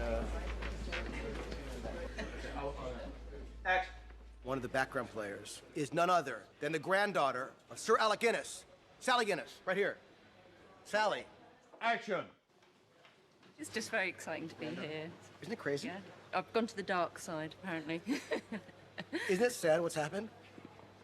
Rolling. 217, take 9. 1 second. And set. And background. Act. So, we've just received news that... This is a moment when things are getting particularly bad for the bad guys, and so I wanted to feel like things were a bit out of control, but the idea is to kind of try and find ways to keep the thing alive. It's not like an exercise in how much can you do in one shot, it's the longer you can hold on something and watching it actually happen, the more exciting it is. Cut! Great job! And then it ends with a close-up on our friend Richard E. Grant. You know, you can't do wrong with that guy. We've recovered the scavenger's ship, but she got away. For a Star Wars geek, this is a dream job come true. You feel like a kid in here, and I've seen other crew members do this as well. Even though you know it's switches and buttons, and that doesn't work, this impulse to just go up and press things is very strong. It's like being a kid in a sweet shop. I mean, there's some pretty big name actors in this, and they all feel the same way. We're all like, yes!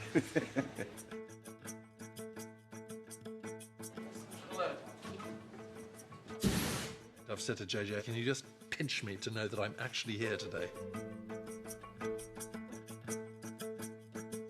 So that's my feeling about it, undisguised delight.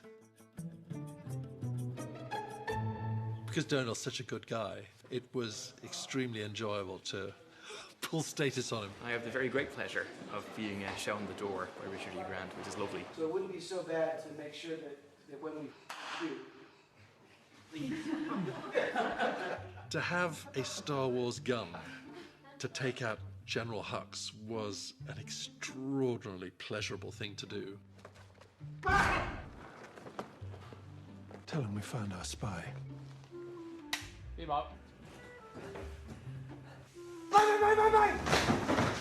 The other two I enjoyed while I was making them, but there was the stress of the first time of it being the first time, and then the second time of everything being different. And this time it's really nice just to kind of allow yourself to sit back and look around a little bit and remember how amazing it is to actually be in Star Wars. the more emphatic you say yes, the funnier I think it should be. I'm the spy. What? You? Yes. Hang on. Yes. You? Yes. We don't have much time. Yes, we don't have much time. Yes, yes, yes, we don't have much time. Yes, we don't have much time. That laughing was good. Good job, thank you. I think myself and Richard had competitions to see who could forget their line first. They overpowered the guard and forced me to take me through the ship. Oh, f*** that up. It was a what is it? Sorry, what's his name again? It was a coordinated incurment. Allegiant Pride. Jeez, I said pride now. This is what happened.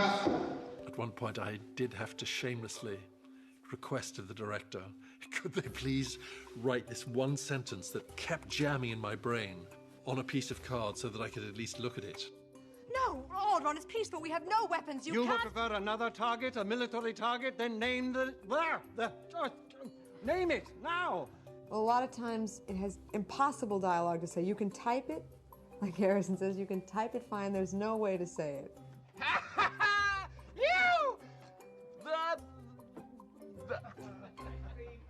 The actual production is shot in England, and also Star Wars, by the nature of the exotic environments that we deal with, we sort of travel all around the globe and have things going on various continents, actually.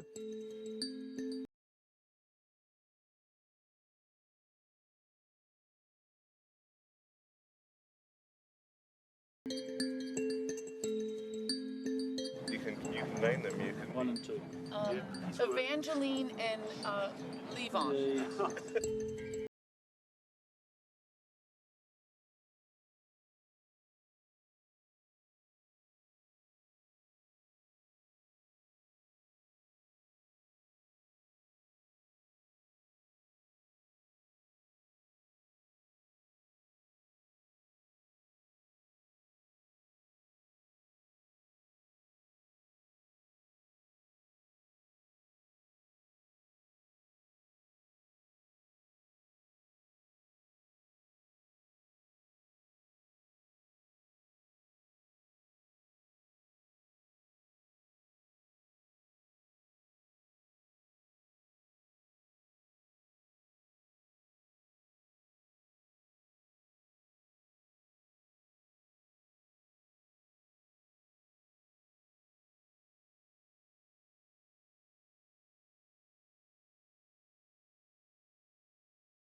Day one out in Tunisia in 1976.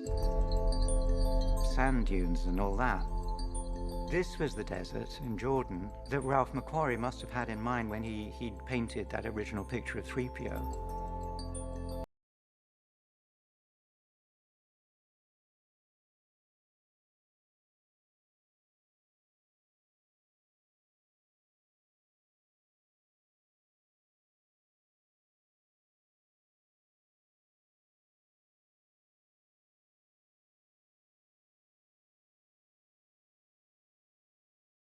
Am I in there? No one understands 3PO at this point better than Anthony.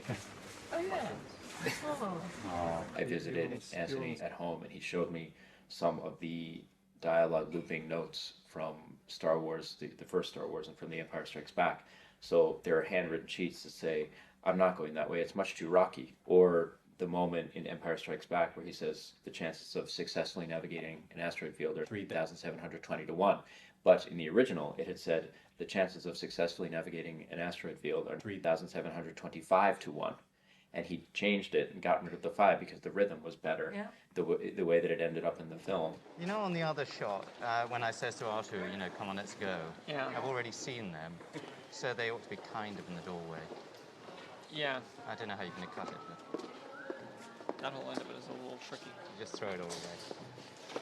Cut me out of this, make it easier.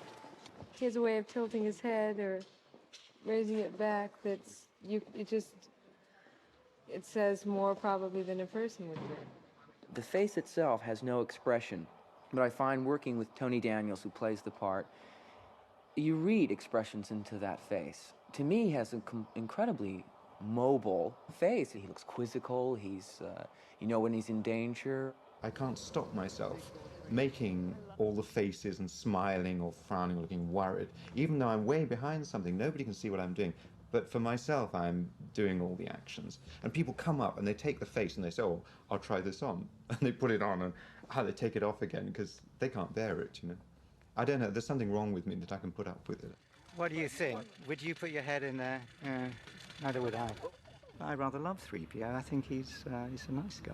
I think he gets a rough time, but that's part of the magic of it. And I remember at our cast dinner where everyone had started reading the script and Anthony hadn't read it yet. So he kept hearing from everybody, oh my God, 3PO's role in this film. Suddenly 3PO was part of the team again. Not since really the very first film had 3PO lived such a full life. It's been gratifying to give Anthony a role that was bigger and to really let him go along on the adventure, because he has been along on the adventure since the beginning. I make it.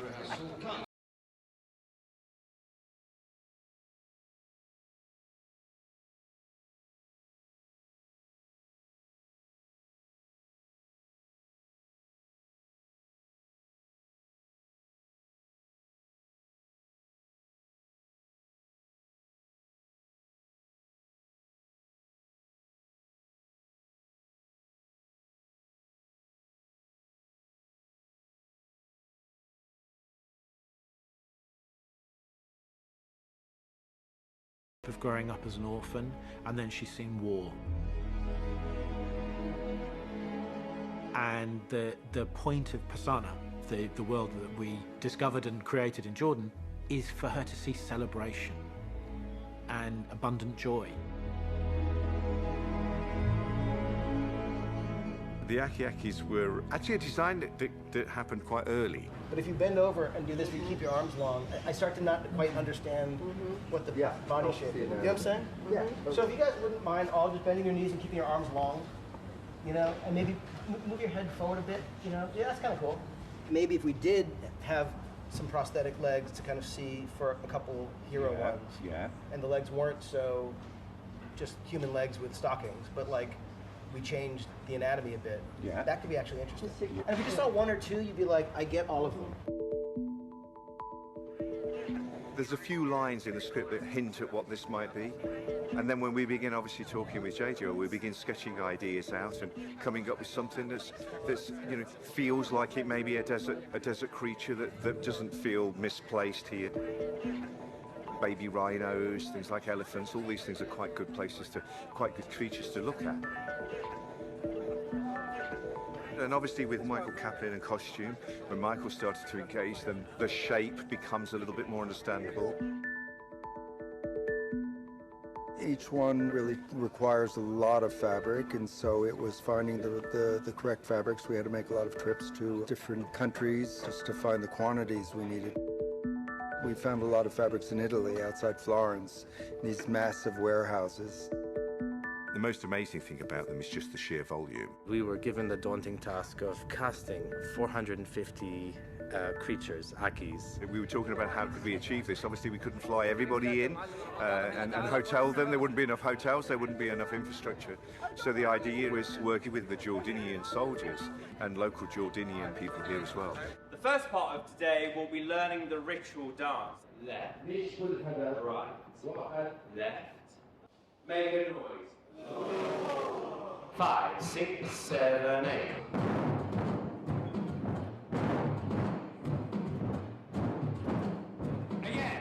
They just became so involved. 5, 6, here we go. 1. And they got into it. And all of a sudden I started to see it, how it's going to be in weeks to come after the boot camp week. Again. And then obviously filming. Here we go. 5, 6, here we go. 1. JJ did come along and his feedback was great. He absolutely loved it.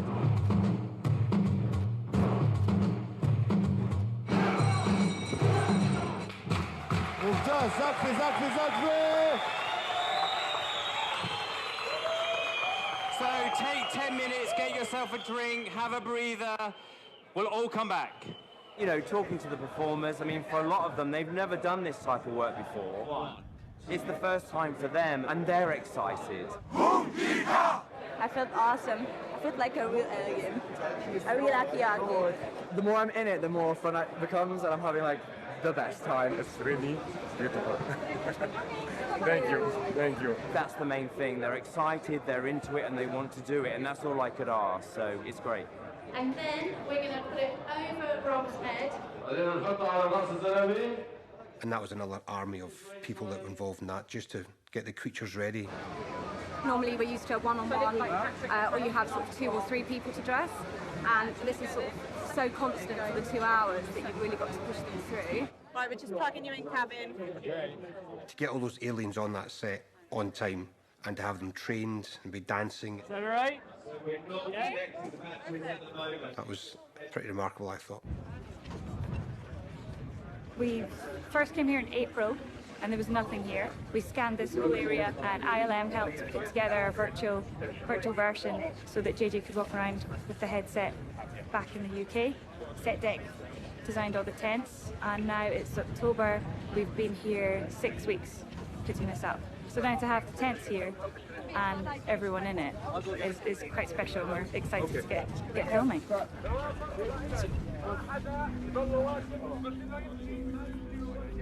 I'm gonna move you over this way. I can't believe what we're doing. I know. We're basically bringing the most insane, massive puppet show to Jordan. The head shake is amazing. A bit more shake, Liam, on the head shake. I hope it works. That is so good. It was a little bit like putting on a big show event. It didn't feel like filmmaking, it felt like something much more carnival about the whole thing. I must say I'm very proud of all our crowd. They're being very patient. It's a very hot day today. I've never seen anything like this. I've never seen so few wayfinders. The enthusiasm and joy that they brought to it and commitment is extraordinary. I've got to kind of keep my cool and stay professional about it. But working with JJ has been amazing.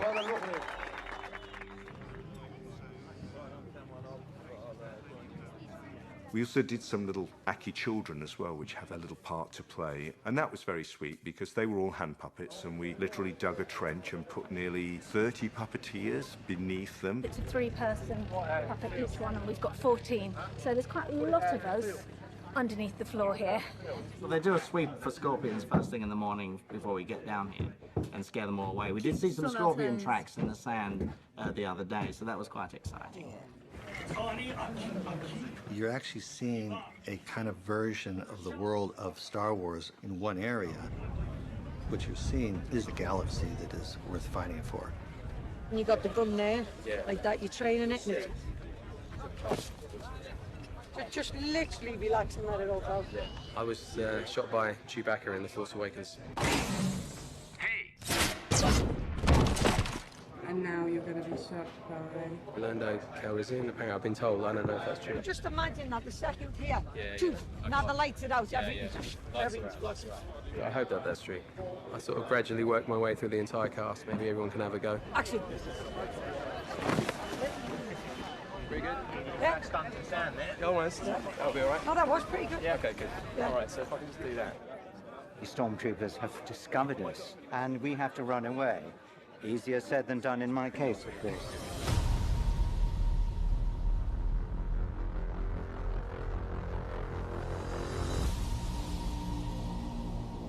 We've got a ton to do. We had a 20-day schedule. We decided to make it a 16-day schedule. The work hasn't changed that significantly, so it's not easy here. You see all different departments working really hard in can be some really quite challenging conditions. Well, it's quite dusty. Hot. And then, you know, you have your occasional dust. It's quite hard to work in the desert. Everything takes a little bit longer. That pesky sand and the wind get in the way. My name is Ali. This is my first production. And I just want to see Chewbacca, man. Chewbacca, holla at me. I love you. I love you. Oh. Ladies and gentlemen, Yoda, scoop the bullets.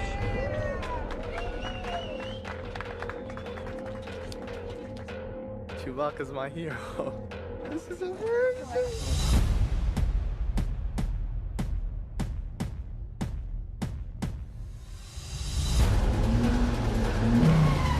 Our bad boys end up going that way. It's an amazing exercise to do second unit, I gotta say. Attack it as it changes, be malleable. We are doing a really exciting explosion where we have 3 cameras. All right, here we go then, guys. We're shooting. We kind of only get one chance to get it right.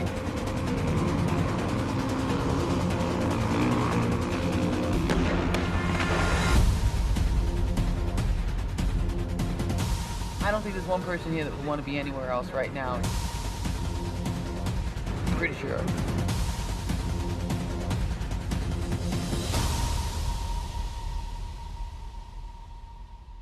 And 3, 2, 1, bang!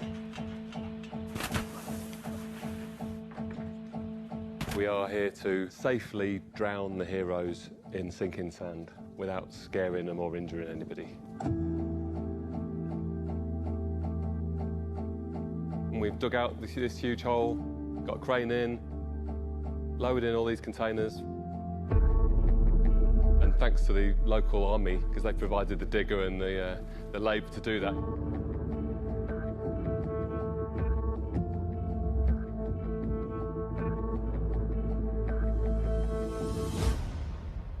So there's various rigs involved, one of which we can literally drag them all the way under, so they're completely covered in the material. Or there's a couple of rigs where Daisy Ridley in particular, she can crawl through the beans to get to Chewbacca. She stands here and she sinks down through the sand as she's moving forwards. So we're using a combination of materials, like this is one of them.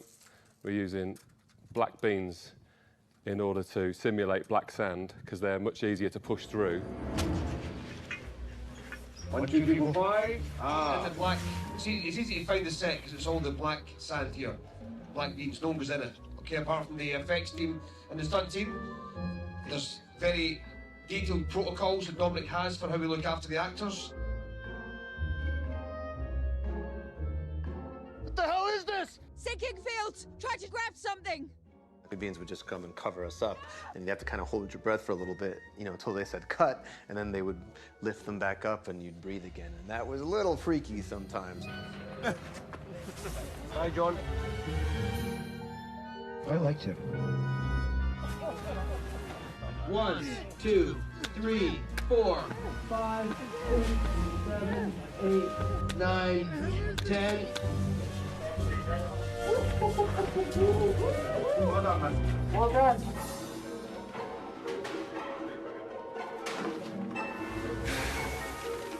I get a bit claustrophobic. I remember coming through the first time, and you sort of have to hold your breath. and like panicking. I got stuck in the air bubble. Everyone good? Great work. I think people were sort of joking about it, but it was yeah, awful. Ray! Look, I never told you. No! And cut. Beautiful job. And it looks amazing, but it was awful.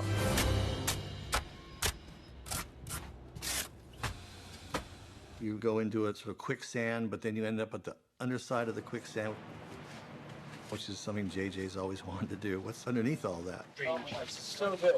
This is like the thing when you're a kid, you don't quite know where it goes. It doesn't go on forever.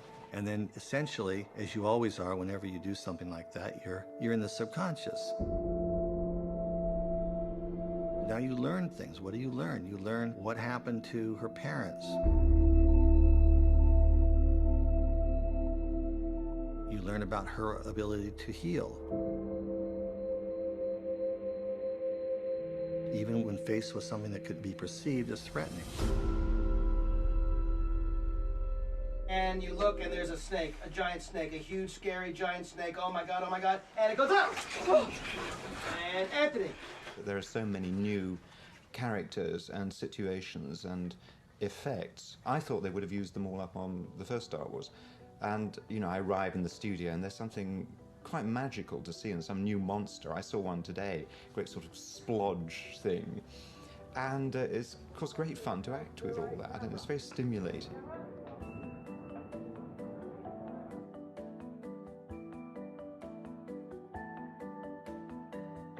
I couldn't believe what the creature department had come up with. The most wonderful piece of engineering and puppetry, because various members of the team were coiled inside the clods and sort of rolling it and slithering it. And at the back, somebody's got this main arm, you know, woof, and the face is coming out, you know. Swing left and right. Being like a big multi-person puppet, we all have to work in synchronization with each other, and if one of us is out of time, it kind of throws the whole thing off, and it can look a little bit clunky. So yeah, we all have to kind of tune into each other and really feel it.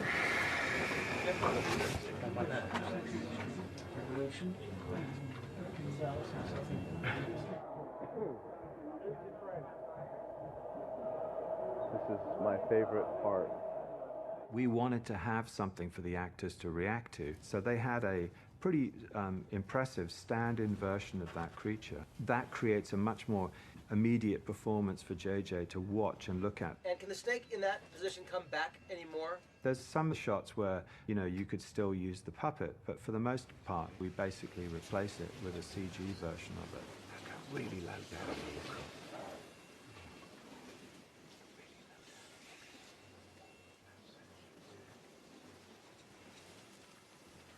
You can sort of be like, it's sort of taking something out of you, but you're kind of focused on it. And then it could do the inhale. Good job. Right.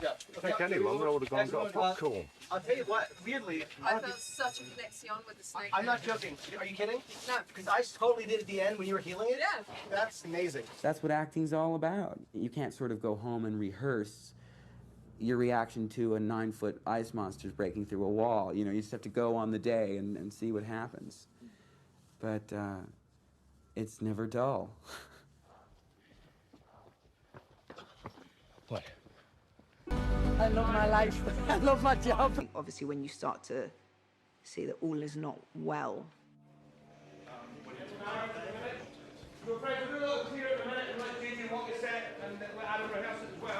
When they finally have this confrontation, despite it being this battle seemingly to the death, he clearly has interest in her beyond just killing her.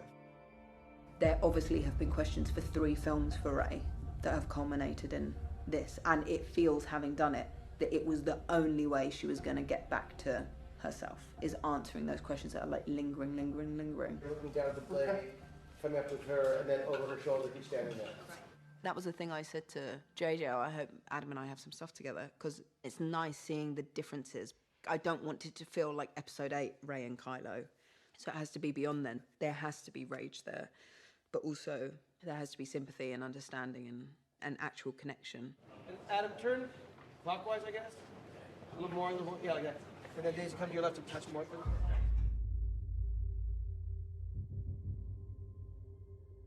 So the Force connection, which becomes the fight in his quarters, took like 2 or 3 days, and it was pretty tough. I think that was the first fight we did.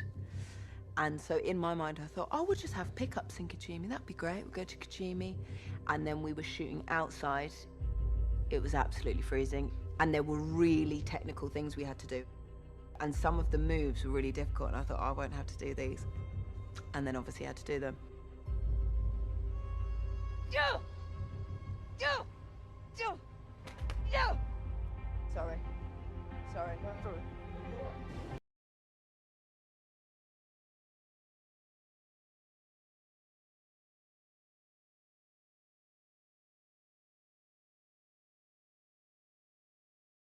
It was about the fight because he's enormous.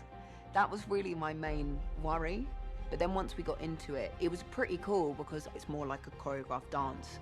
And it felt like it really paid off because I think we both really knew what we were doing and how we were feeling, and it was great.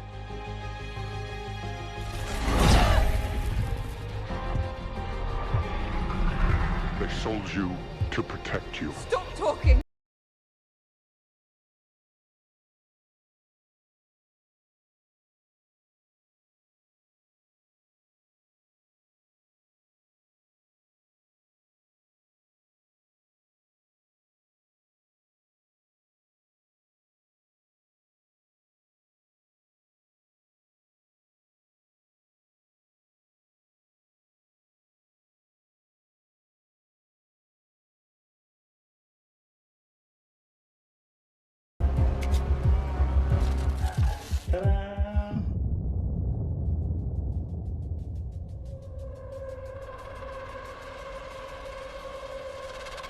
Where is this in the script? Well, this is the Kajimi, the snowy planet.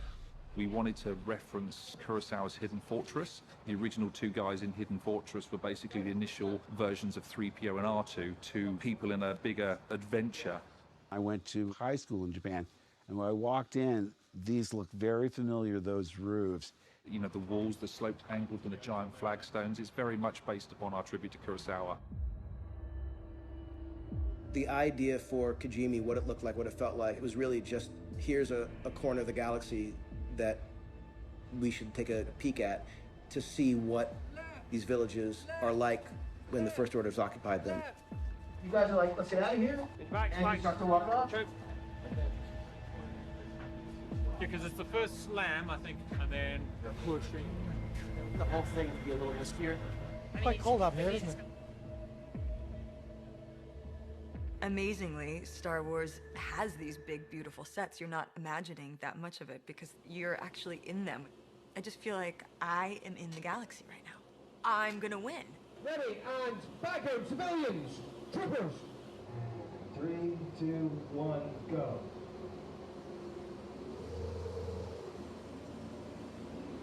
We knew that we wanted to learn more about Poe, we wanted to learn more about Finn, but the challenge was to do that without stopping the film. Sometimes it takes a couple tries, you know? A couple tries? A couple tries, you gotta... No damn couple tries, I was like 29. Was it? Didn't feel like that much for me. They're everywhere. We gotta find another way. There's an Arthur Miller quote, which is that every drama is the story of the birds coming home to roost. And I think that's somewhat true for everyone in the story. Poe and the way that he left things with Zori comes back in the film. Heard you were spotted at Monk's Gate. Thought, he's not stupid enough to come back here. I love that we get to go back to when he was a young, scrappy guy. Poe and Zori have history. Okay, well, you had a little moment in time there where he was caught up in the spice ring. I think they were like a lot of people in Star Wars. They're surviving in the only way that you can. You were a spice runner? You were a stormtrooper? Were you a spice runner? Were you a scavenger? We could do this all night. You know, she takes a guy out. No, just for the chance to win it. And then that's the end of the show. She's just really cool. Bounty for her just might cover it. Yeah! Yeah! I have 3 kids, but there is nothing I have ever done that my son has thought was cool until this. So, JJ, Yes? It will be the twirl on one and the pull out on action. Okay. So Carrie, the gun goes up on action. 2, 1, action! JJ told me he wanted it to be always this kind of alluring, wondering who she was. Like seeing people and them not seeing you is very unnerving. And action. I've saved up enough to get out. I'm going to the colonies. You want to come with me? When the visor comes up and you see those eyes, that ended up being one of my favorite scenes to shoot because it's a real moment of connection. And you often don't see Poe vulnerable. It's that way that sometimes these people from your past that knew you in a different light, they say that thing that reminds you of who you are. Spectacular, Carrie Russell.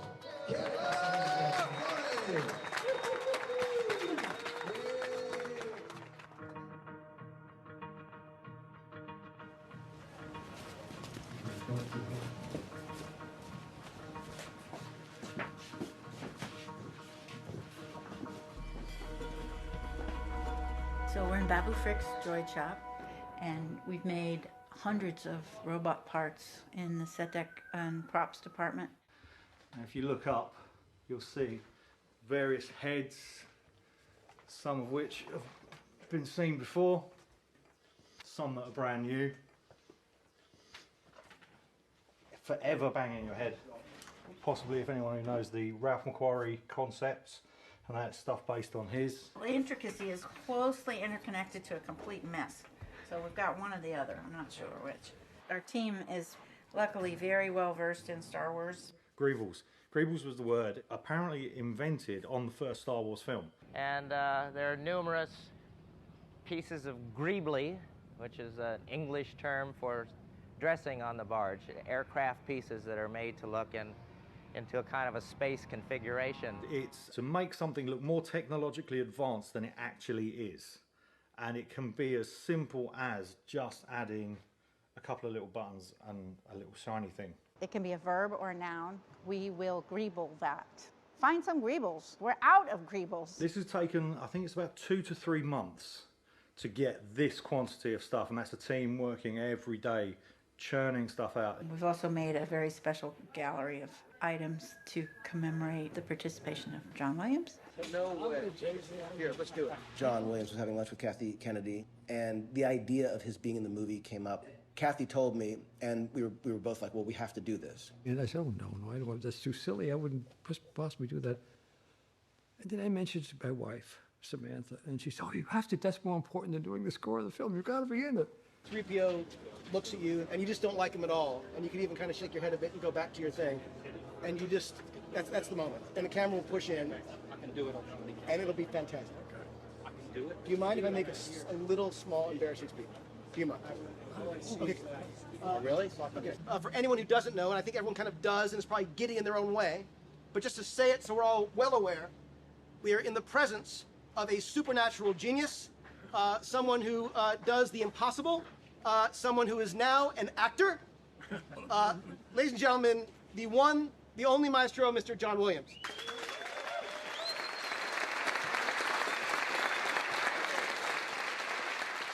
"40 years, this thing.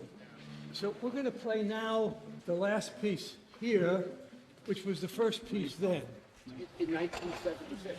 1976, when I was 12. Okay? And it sounds like this. 1, 2, 3.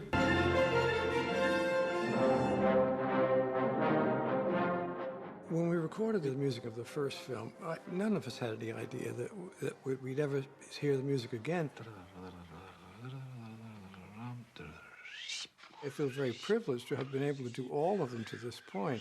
I don't think there's anything quite like it in the history of film. We have the opportunity over decades to take the same material, use it again, and add something to it, and revoice it and rework it. Each and every time there's some amazing theme, something that in 3 notes, you know exactly what it is. The music he writes is so profoundly good and impossibly moving, you just can't believe it didn't exist before you hear it. It's very strange, his superpower. And equally amazing is just his nearly insane humility. Like, he writes something and then he'll conduct it and it's just, you're crying. And he literally turns around, he looks at you, he's like, is that good? It's good? Yeah. Great, what's going on? All I can do is put notes on a paper with a pencil, you know, and it stops there. And I need an orchestra to play the music, and it stops there. And then you need to have the third element, which is the audience, sending back what they send back, and then that completes the circle, and that is what musical communication is about. Watching him work is amazing, and he's such a nice guy.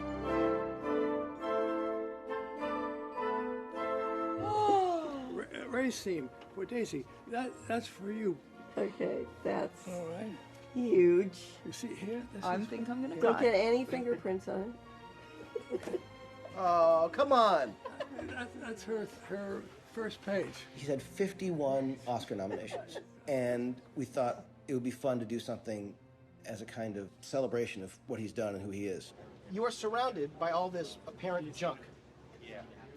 Every single item has been very purposely chosen to represent one of the 51 Academy Award nominated films that he scored. So not only, there's Hook over there behind you. Oh my God. This is Jaws. There's E.T., Saving Private Ryan. Tom Sawyer was a little interesting to figure out. We figured corncob pipe. That's from the book Thief. We've put letters from the Star Wars alphabet, or Baresh, as J, T, W, which is John Williams' initials.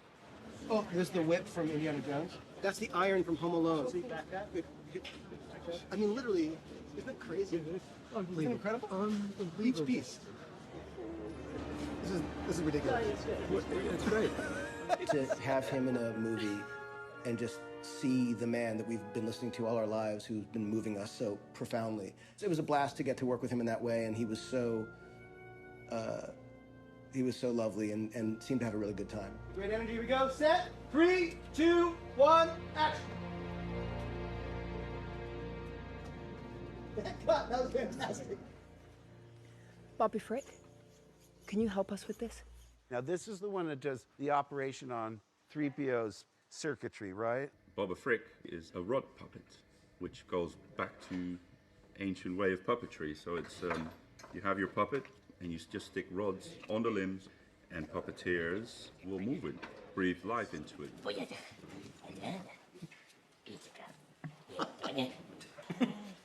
That's great. So that's the simplest version of him. But obviously we would mechanize the fingers and the toes and the face and all of those things. Oh my gosh, look at that. This is particularly small for an animatronic head, isn't it? I'll bet. So we're going in this tiny head, there's 13 microservos.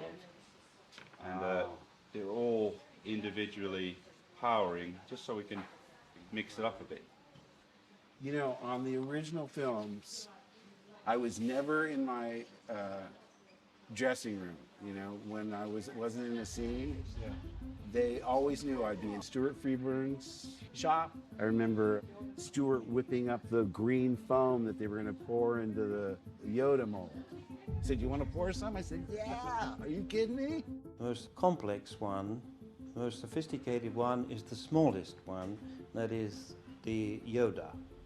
He's only 2 foot high, and of course he has to have all the animation that's possible to give him, which is difficult on such a small creature. He could even steal the picture. That would be great if he does. It's just such a small space to work on. So it's just getting as many expressions in this little head as possible. Partly because it'll be great to have on set, and partly because I want to prove it to myself that I can put a lot in a tiny head. So the more impossible it is, then in the end you succeed in doing it. That's when, of course, it's that much more satisfying. So keep in mind, this is the first time we're seeing him, so he's got to be like a hero. And maybe some quicker blinks. You know what I mean? Maybe just so he's like a little bit more like alert. You know what I mean? That helps. Yeah, that's great. Is that unusual for an actress to be doing that, or does she have puppeteering experience? Well, it's not common, no. I met the creature team, were amazing, and they handed me this machine and said I've got to learn how to work the mouth very quickly, and I didn't know that was going to happen. So that was a bit frightening.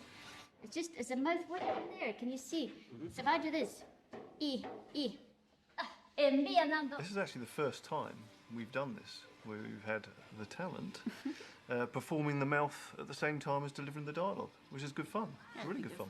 And she picks it up Thank really you. quickly. Thank you, Matt. Thank you. A lot of the time we would have another puppeteer do the voice on set and then they would dub it in ADR afterwards. But it's great because the character is so strong and what Shirley's done with the character is great, so it's really good to have that ability for the other actors to bounce off what she's doing. And action. Terrific, keep doing that. Good, the looking up is great. Okay, great. I work on anybody who needs an accent, but I also make up new alien languages. I was doing these things and Jill was hearing it and she's describing it as if like things are shutting, like things are clasping, all that kind of thing. We There's played like a around. beginning of this sound to Babu, and try and find Babu. Yeah. It's pretty great. It's the blank, the bye-bye. It's discovering it as you and feeling it in your body. But then I believe it that way, and I offered it up, and then JJ picks the bits he believes. That's one of my favorite little plot twists. 3PO losing his memory. Rich with comic potential because, he's sort of written to get on people's nerves. But he always has really funny lines. I've forgotten how much I abhor space travel. I always picture 3PO be much happier, at the opera serving hors d'oeuvres instead of rattling through space. 3PO is, I think, very like an English butler. He's that particularly British sort of person, very archaic and rather out of his time. And action. And consequently, he finds all the things that happen in Star Wars, the battles, the explosions, all the nasty characters like Darth Vader. He finds that very worrying. Tony. 3PO is in some ways the observer of all things and the memory of the saga. So when we were playing with different plots for 3PO, it felt like it was in his DNA that one of the plots was he should lose his memory because he's always the one who's observing and commenting on everything. And if 3PO loses his memory, it's as though the crawl would disappear because 3PO is the keeper of the story. You're going to have the back of your head off now in this, and the wires will be coming from that. If we make him translate it, he won't remember anything. Please remember, go blank. Blank, blank.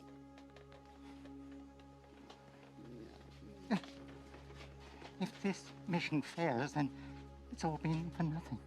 All we have done, all this time. Often Star Wars characters sacrifice themselves. I mean, think of Obi-Wan Kenobi. He went to battle the dark side, Darth Vader, and sacrificed himself for everybody. And now 3PO is doing the same thing. And he's not too ready to do it because he's going to be destroyed as himself. There'll be a spark, which you'll probably hear. Yep. As soon as you hear the, you can just, action, working. 3, 2, 1, spark! The fact that 3PO is willing to sacrifice himself is because he belongs to the team. He loves the team, the humans. With 3PO, I think he's one of the more human characters in the film. Might I introduce myself? I am C-3PO, Human Cyborg Relations. And you are? Okay, that's going to be a problem. Hello, I'm Babu Frik. And then, even from right here, you're going to be like, that's going to be a problem. Yeah, there you go. Classic.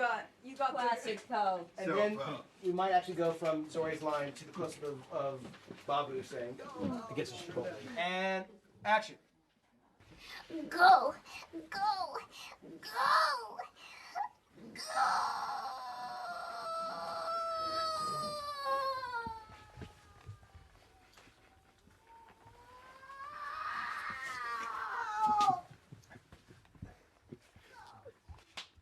All right, cut. Oh my God, it's ridiculous. Can you imagine if we did that? The scene ended literally with a 20-second. Oh my God, it's hysterical. All right, we're good. Thank you.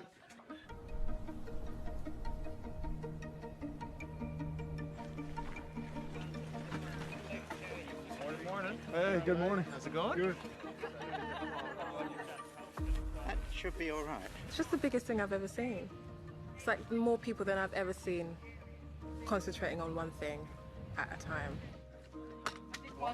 It would be up there a bit, just because of the scale of it. Yes. If you look at it from, I think, a wide shot, you'd see an arc. Perfect. Okay, great. The atmosphere is just so friendly and like welcoming. It's backwards. Oh, you're saying, and you're looking into it.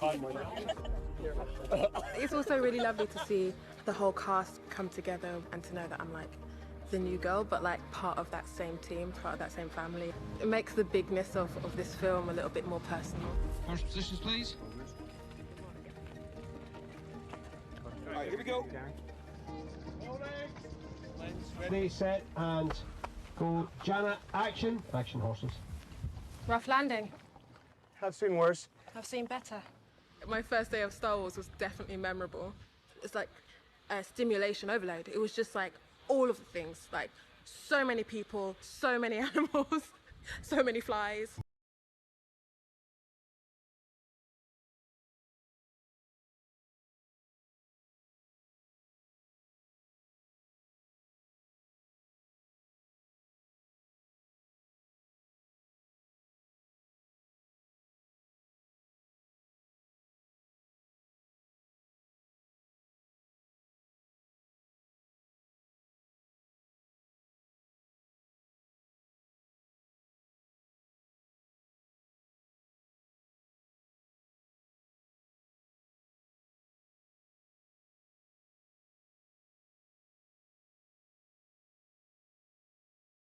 Control those things and like, but you still get the job done. Unfortunately, our stormy planet isn't quite so stormy at the moment, so sadly, we're waiting out the sun.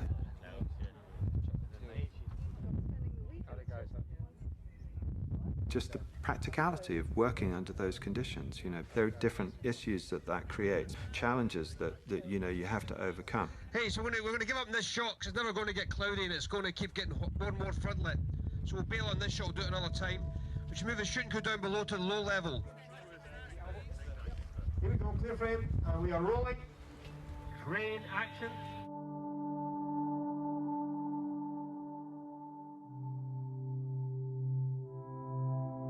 7 of them are heading up the hill. And they see out into the stormy madness beyond, and they see the wreck out that way. One of the ideas JJ brought back to episode 9 that initially he had thought of in the early days of episode 7 was going to a crashed piece of the Death Star.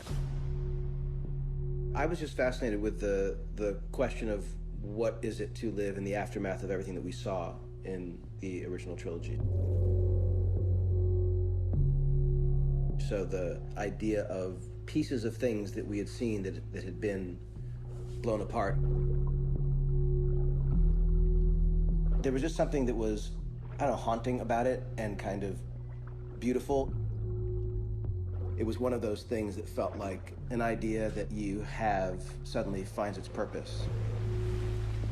For a long time, we knew that there was going to be a moment in the story when we were going to see the Death Star. First thing we kind of wanted to do is go up into the archives and take a look at the original model for this star. Look at this weird core thing. And we can get some of that into our approach to Rey. So we went up, took a bunch of photos. We wanted to really understand the curvature that houses the dish, and then the texture itself. The texture of the Death Star is just as identifiable. You can see these kind of banding, which when you get really close, you understand, oh my God, one of those bands is actually the trench that Luke flies down. We came across a really big issue in that it is completely ridiculously huge, and found out that it was about 90 miles across. It's too deep to fit in the ocean, it's too tall to fit into the atmosphere. So we found out that we could just barely fit the dish way out on the horizon. That we're pretty happy with. And JJ looked at it and he kind of said, it's a little too convenient that we just happened to come across the dish. So we kind of reset. Maybe you would have just a piece of the shell with a little bit of the dish left in there to hopefully recognize it as what it is. From the sky, BB-8. It's a bad place. From an old war. And then she'll pull out the blade and watch it widen out. Even while we were dealing with these big epic things in this movie, we found that the smallest details could sink you, like the way that the blade interacts with the next stage of the journey. Trying to get that right became a real challenge. This one here, you was talking about being on leathers or, so when it was flat, you'd, on the sunlight, you Right. literally see all the way through it. It could just be much more of a simple slab or tablet. To be honest, the scrolls, it feels like a physical object. Right. I don't know. Ah, this thing. This particular item, it's just been something we've been not struggling with. I think it's just struggling with the whole idea of where it leads, just because it's such a story point. If the right idea showed up, it would actually help the story. So it's helpful to look at these, but I don't know if any of these are the right idea. It would have been, we're saying it was made after the events of Jedi, yeah. the second Death Star, to pass on the information about where the Wayfinder was to other Sith. Like, would it have to have been hardier? Because, it would have had to pass from hand to hand to hand. But it's like this. We've all seen knives that have a shape. If that cool design happened to have a function, it was a map. What are options for ways that things could be pulled out from, or extracted from, or removed from, or adjusted on a knife? I mean, I was imagining sort of something where it's like, if this came down, it would be one thing. And I just love the arrow. So you go, that's where it is. That's cool. Our JJ wanted this to sound like this creepy haunted house. Scary winds, creepy metal creaks, weird whistling sounds. And so we just kind of by accident happened to find this structure that was made out of shipping containers. So it was a really windy day, and it was the craziest sound when we were inside. All that metal and creak and banging. It was like, oh, this is the Death Star. This is exactly going to work for the Death Star.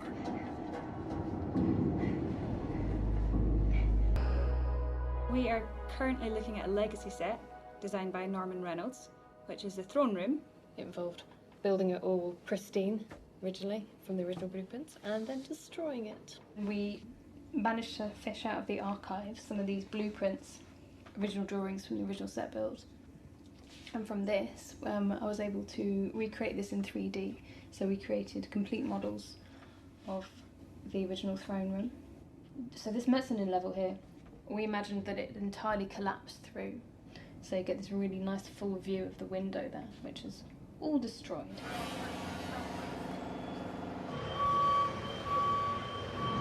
This is the Emperor's throne, and it's fallen from the floor above down into this floor, which is where Darth Vader and Luke fought for a bit. When you're building destroyed sets, it's very hard for it not to look fake, like it's been cut with a saw. So Claire drove over it with a forklift. I drove over panels to make it look better, yeah.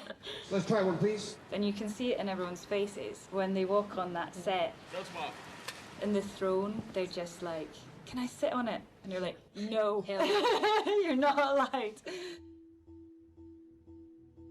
What was never in the original films is a secret vault room, accessed through his throne room.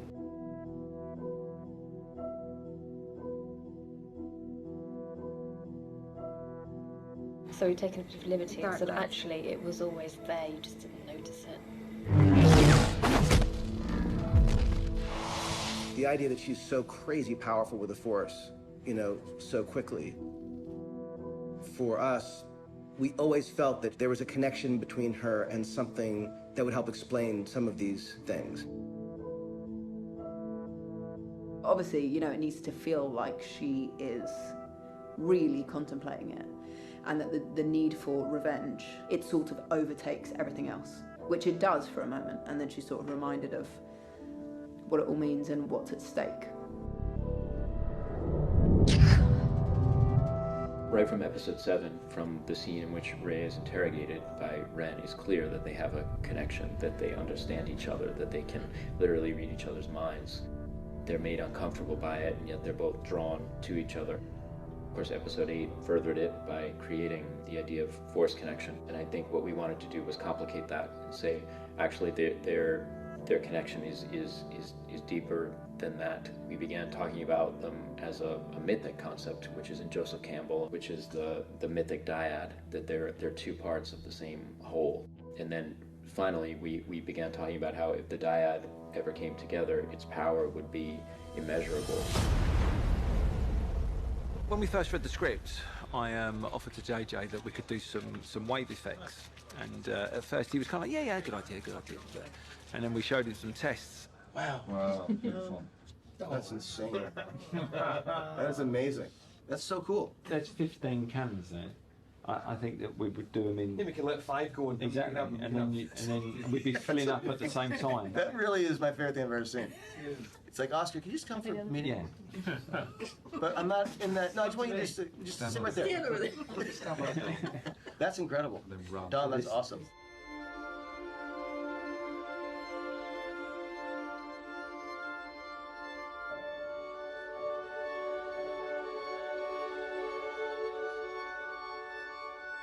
We knew that there was going to be a central fight, and we wanted it to be the saber battle of all saber battles. We really started thinking about making it as operatic as possible and sort of reducing the scene to just them and the elements around them, so that the epic quality of this duel would be matched by the surroundings. Girl, let's go. Come on, time to go. The fight felt so ferocious. It needed to be really full of like rage and incomprehension and all of that. Rey needs to go on her own very individual journey. That side of things doesn't involve Finn, doesn't involve Leia, doesn't involve Poe, no one else.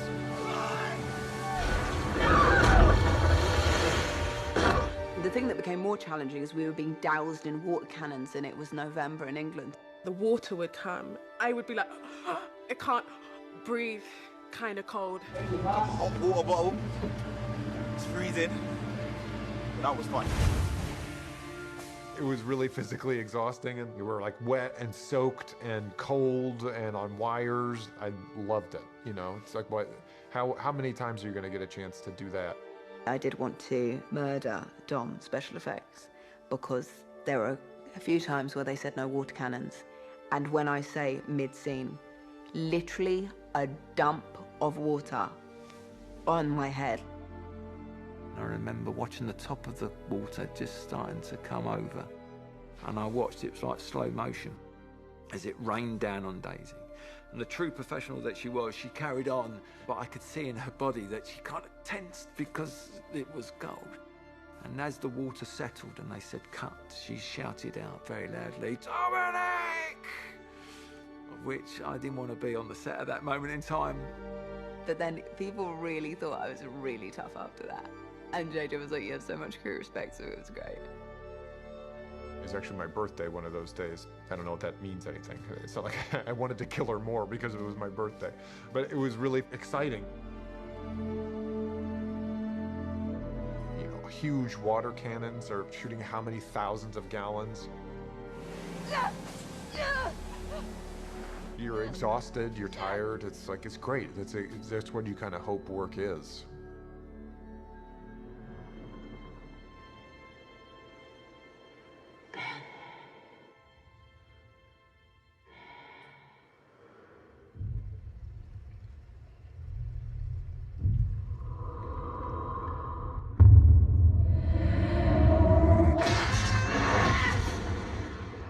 Kylo's journey really opened my imagination as an actor. Things had come to almost full circle with him. For the first time, someone had shown him what I think maybe he perceived as a huge act of generosity in spite of what he had done. Someone like kind of reached out when no one else had for a long time. And even in the scene, to feel really comforted that like, Luke Skywalker is here.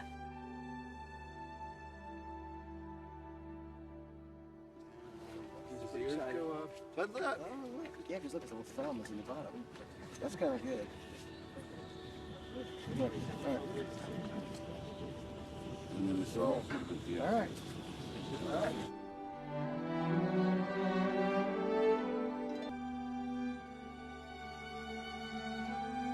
I hope that if there's any lasting legacy of the character is the idea that you can accomplish anything you want if you are selfless and willing to do what's right for the greater good.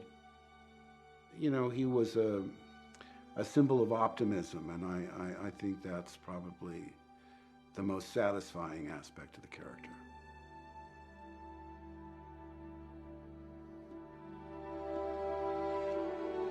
He's every boy or girl who yearns for adventure, who thinks this can't be all there is.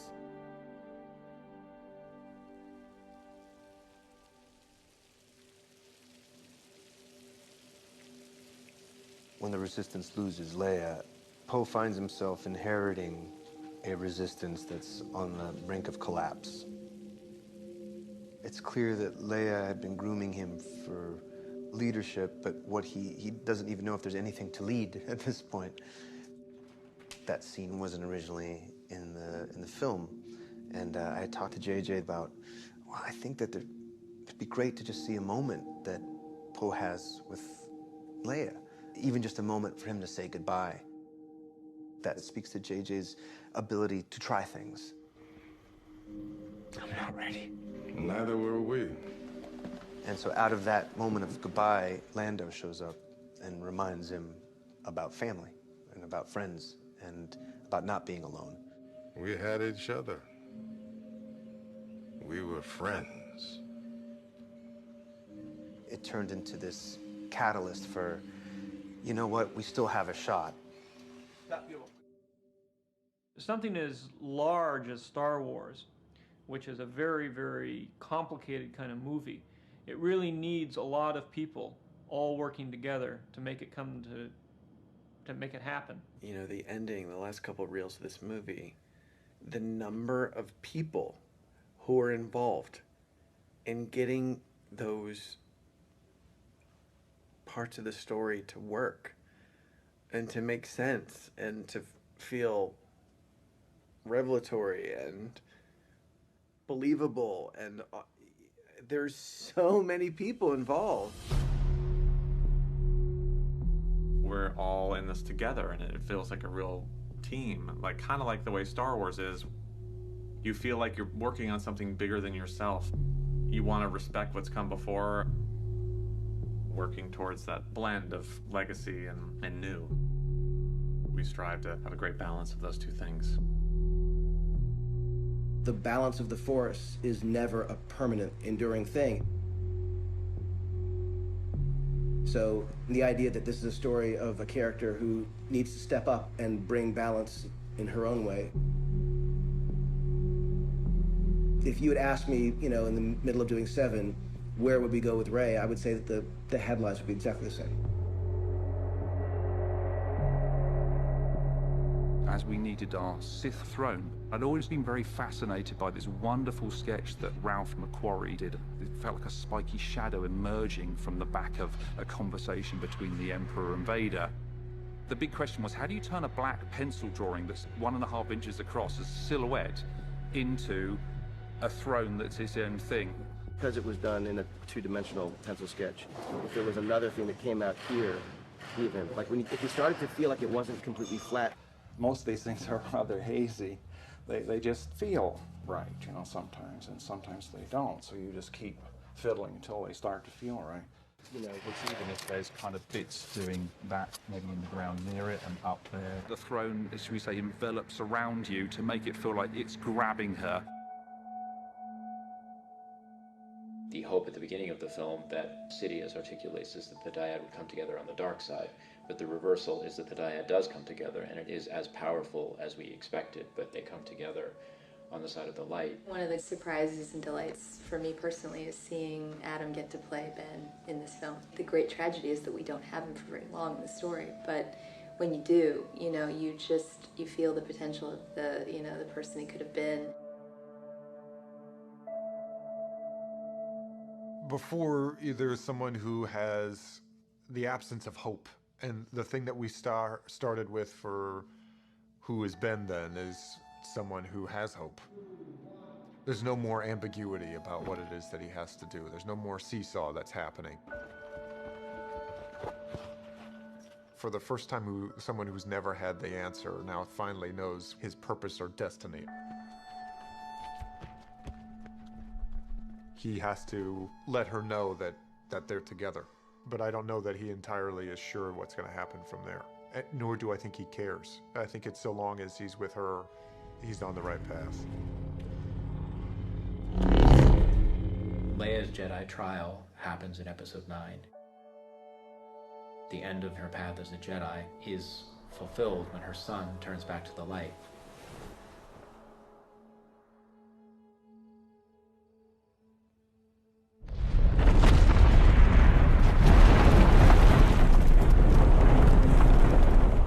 We had this crazy idea about doing a cavalry ground invasion on a Star Destroyer surface. That's so cool. So our challenge is how to make 300 feet worth of a Star Destroyer that we can have two armies fighting on and a cavalry charge with horses. Wow, is that amazing? That is crazy. No, but it's really insane. I know. Because we could do a cool thing where we pull them down and have our characters slide and then they like land on a vertical thing that's now more horizontal. At that point, they're just kind of standing on something, and at a certain point, they'll jump off onto a platform that's meant to be the Falcon.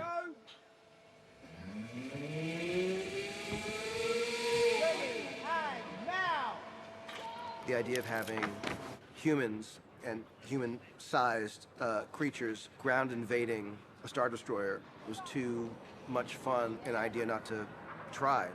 So we've been doing a lot of dynamic movements on this lovely beast here. It's like ballet on top of a all-back. Perfect. Yeah, that's it. You're just going to drop that left knee to the ground. Yeah. Yeah, and then go for a grab on the knee. I've never gotten shot before in a movie, so we'll see how it goes. Bang, bang. One more. More importantly, just after she gets shot, she screams, Come on!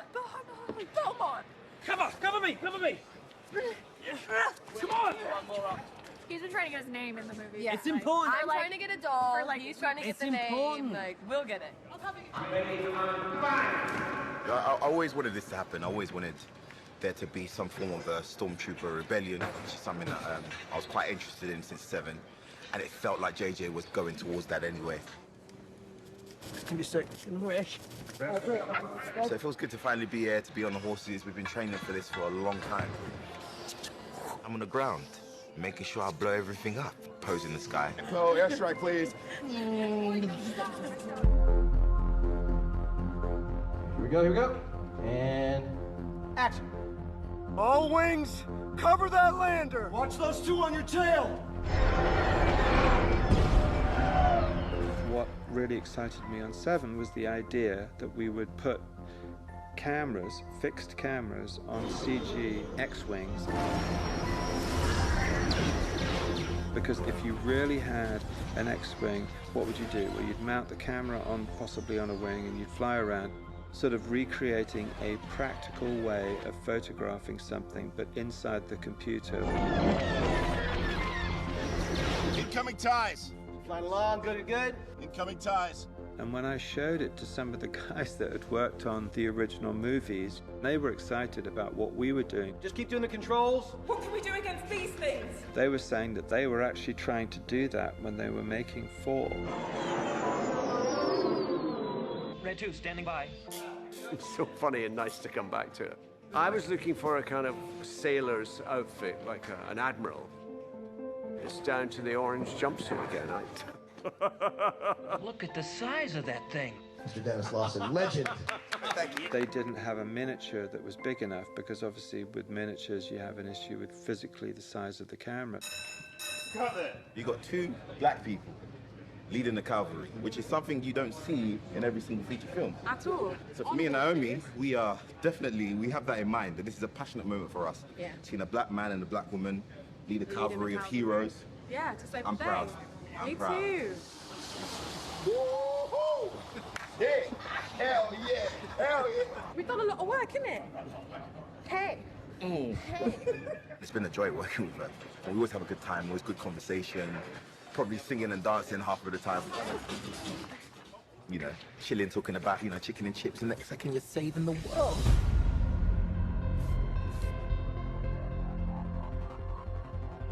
It's definitely the underdogs, the little guys, and certainly, well, a different thing than the Ewoks on Endor.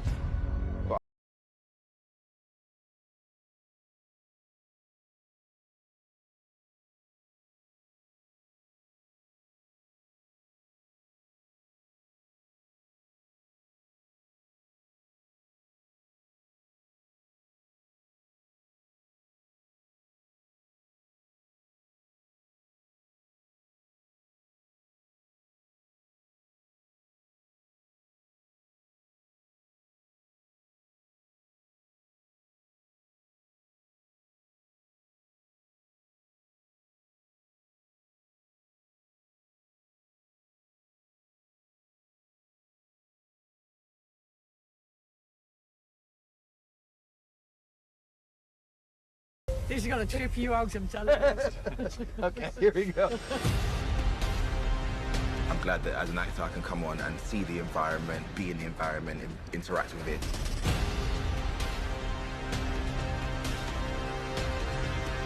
It just makes this very, very real.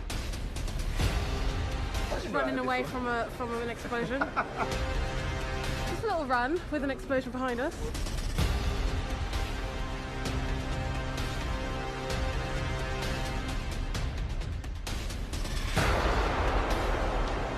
Boom! It's like, almost like as soon as the explosion happens. Yeah.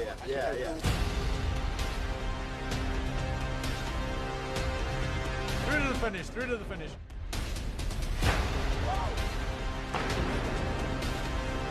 You know what it is? It's because you've got all the extras there who are like really going through.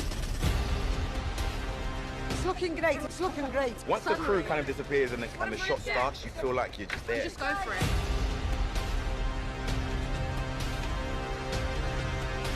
John Williams music, proper Star Wars.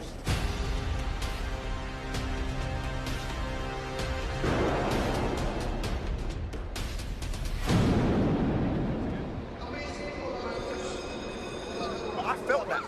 Yes, I felt it. This is unbelievable. No, you have to look at this. Okay. It's so good. Okay, just watch this. It's nuts. So look, I mean, the whole thing was crazy. Yes. Come on! Yeah! Yeah! The take we just done before, yeah? Yeah. We stopped and we were just like, whoo! Let's go again. It's always a funny thing working with people who you like as much as these people. The day is done! It is a bit like being in a family, but it's really a bit like being a parent. Seriously. You ideally love the people that you're with, and then your kids go away.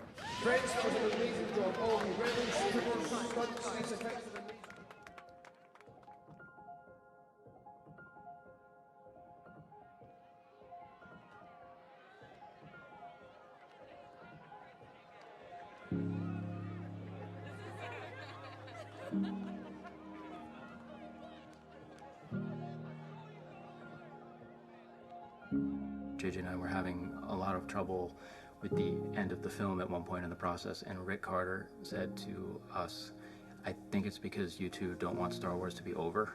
You don't want the Skywalker saga to be over, so you don't really want to write it. And I think there was a lot of truth in that. You run in, you're like, Chewie!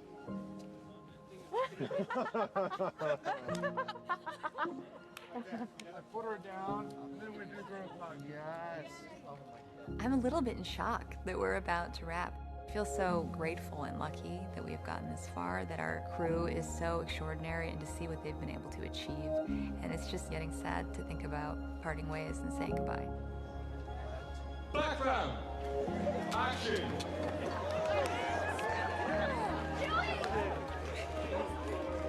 I had a day off work, so I came to visit my friend J.J. Abrams. And now we've won a rebellion. The fact that we are getting to the end definitely is bittersweet. Not getting to work with these people day after day, that will hurt. But I feel lucky that I've gotten to come back to work on this again at all. I mean, every day I've been here has been a professional and personal gift of a lifetime.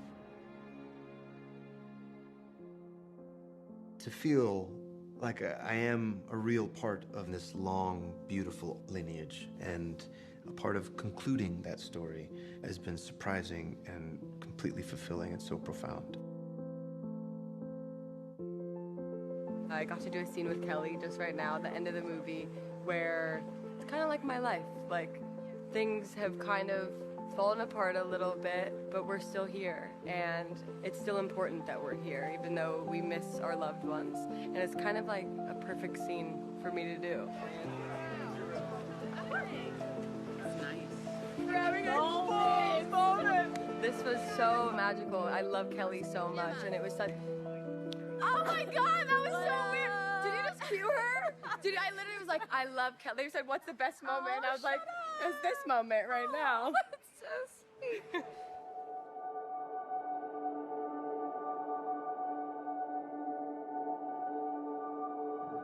It really does feel like the culmination of 6 years of my life. Just, it's weird.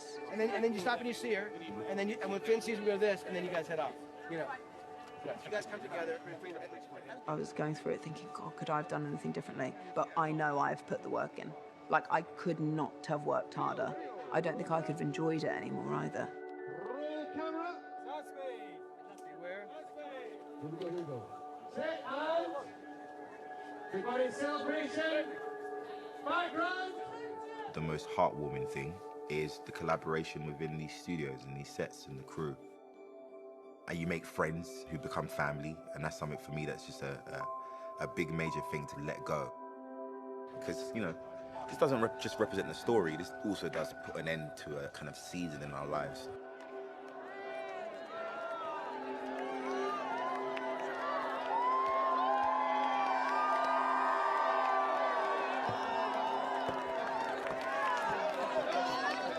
Thank you so much for all of your work and your patience and your focus and your dedication and the honesty and the camaraderie. I mean, all of it reads like you are this family. I cannot thank you enough from the bottom of my heart. So cheers. Thank you. That's a wrap. Thank you very much indeed. Thank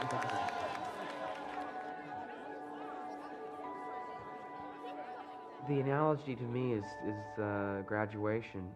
You know, it's like being in your senior year. You're glad that you're finishing, but savoring every moment because you know it is the last.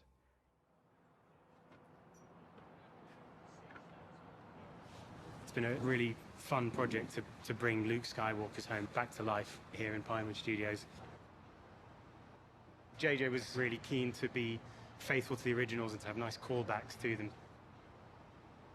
There's a famous shot of Luke sort of leaning over and talking to his aunt. And we want to try and get that same callback with Rey looking in over the shoulder. I don't like it! You're gonna love it! I don't like it, Eunice! I'm not naturally a hugely adventurous person. I defeated the Dark Lord, isn't that enough? It takes me a long time to get over things in general, fear in general. Oh, I really don't like it. Be alright. Alright. I really don't like it. That's it. With everything you just did. Behind the scenes, don't never show that bit. Never show that. This is horrible. Eunice came up and made a point, which is, this is how we met Rey on a sled. Obviously, I'd thought about it, but not really the cyclical thing of starting and ending a story in the same way. You know, it's genuinely amazing to see this. It didn't have a blaster hole in it the first time. This was the first set I ever saw out in Tunisia. And now here we are at the end of it all. And I got to say, kind of a little bit, not sad, wistful, I suppose. We thought we'd finish off Star Wars exactly as it's supposed to be. Miniatures, Tatooine, the whole thing. Yeah, they look back. And then back to the fire. Rack focus back to yeah, that. copy, So- understood. Okay, guys, going again when you're ready. The giant track and the Jawas next to it. And showers. Everything is summed up in those moments, and it's part of this book ending what started so long ago. You want to make sure that you're ending the Skywalker saga in a way that feels fitting and emotional and gratifying. You know, the end of this saga has to feel surprising but also inevitable. That when you look through it again, you think of course that's how it had to end. Of course that's where these characters had to go. Of course that's how we had to leave this galaxy.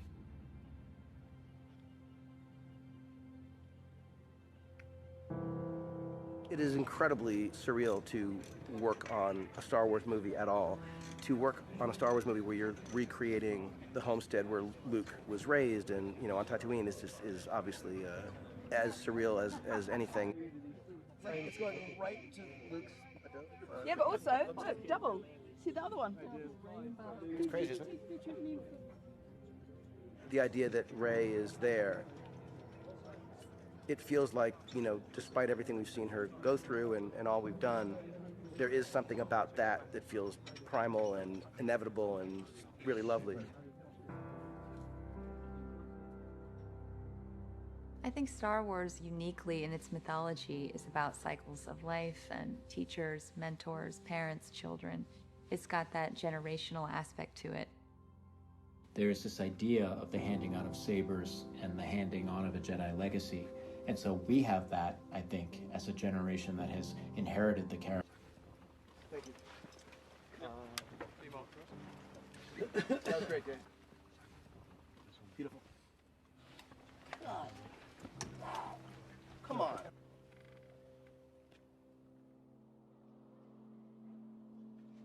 I think everybody recognized that there are giants whose shoulders they're standing on, and a story that's informing who these characters are. My young Jedi. I like these films. I like that I was there. We all realized that it would take more of these films to bring the story full circle. To see not just my character, but every last character that you've been introduced to since the very beginning find their destiny. It's exactly how it had to be.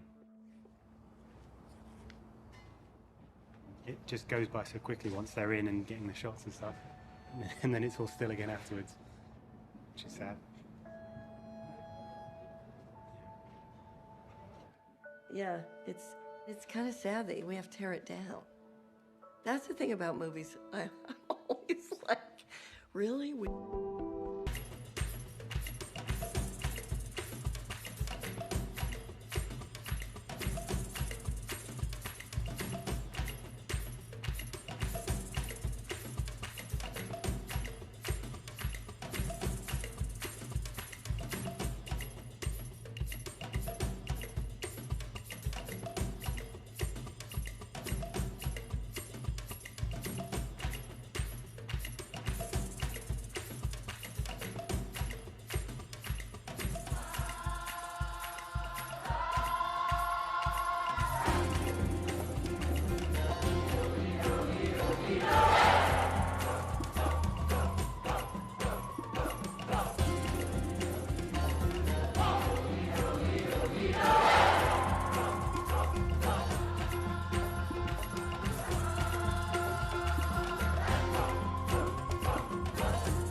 When the actors came in, we would measure their heights.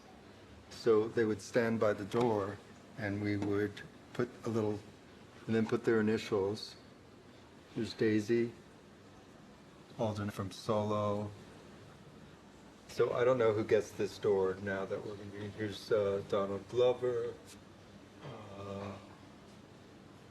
Looking for Carrie Fisher. Pretty amazing door.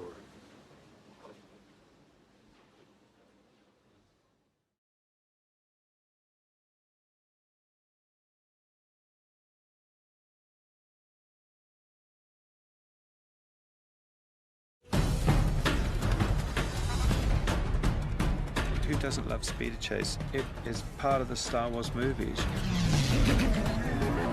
I immediately went back to the speeders in Return of the Jedi. We did so much twisting and turning. We're all trying to be magicians. Every trick in the book is being used. If you wanted to be traveling at 100 miles an hour, how would you photograph it?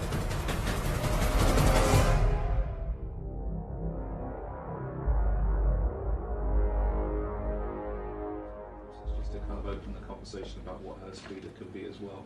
This is supposed to be the same colour as the one we used in 7, but on this monitor it doesn't look the same. We had to come up with sort of the character for the speeders to begin with. These speeders are sort of, you know, pieces of junk, really. They're very sort of derelict. That blue one is very cool. The front of it is so Yeah, gorgeous. really great. These are all super 70s. It does look the most 70s to me. Let's just, for a second, let's go with that one. Let's say it's B for now. Let's look at the other ones.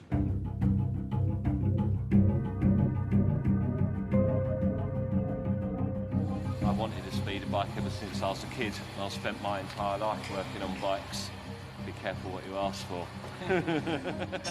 Thankfully, I've just got to make sure it looks good and bits don't fall off.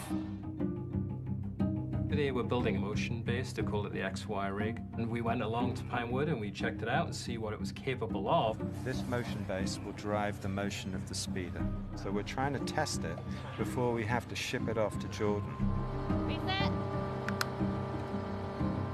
I take that animation that has been given to us by ILM, place it on the technical rig, and start evaluating whether it will run in the real rig, and make the adjustments necessary to make it slow enough for the machine to achieve it, and then export that data to special effects. We can guarantee that we're going to get the same motion back when we get the actual footage, and add all our little CG bits in the background.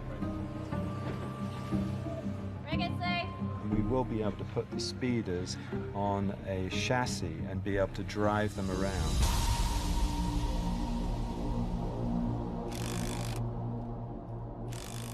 We're basically trying to test the vehicles in certain situations where they're going to be used exactly the same in Jordan. Every day's a good day in the office and you can't really complain driving these. It's good fun. Should we take it apart? No, let's not take it apart. Hey, come on, let's take this apart.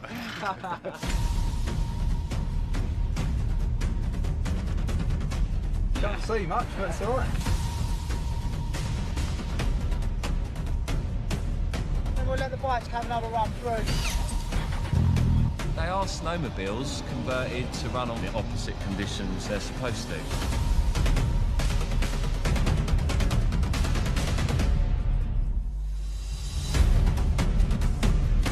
We just need to get these vehicles tested the best we can because they've got to get packed up, and I think it's going to take 4 to 6 weeks to get them to Jordan.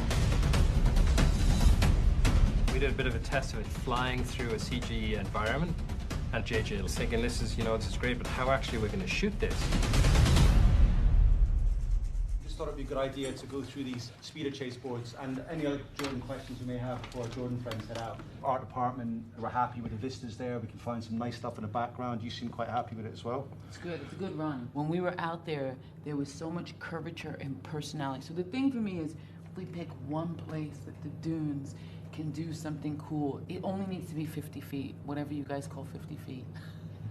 Before we do shots like this, we'll get a helicopter pilot in, all of us guys in a group together, off the radios, you know. Not just guys, Stuart. Guy, well, you know, guys. Guys is plural, it's both genders in this show.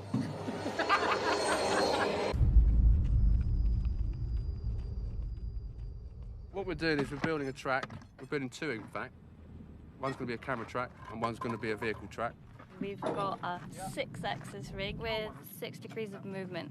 So we've got a rotate, an up and a down. This one also goes side to side. It's a very powerful machine because it's hydraulics, but because it's hydraulics also, it's not quite like an electrical system where it's very precise on what you want it to do, because you run out of oil, you run out of pressure. It can be quite difficult.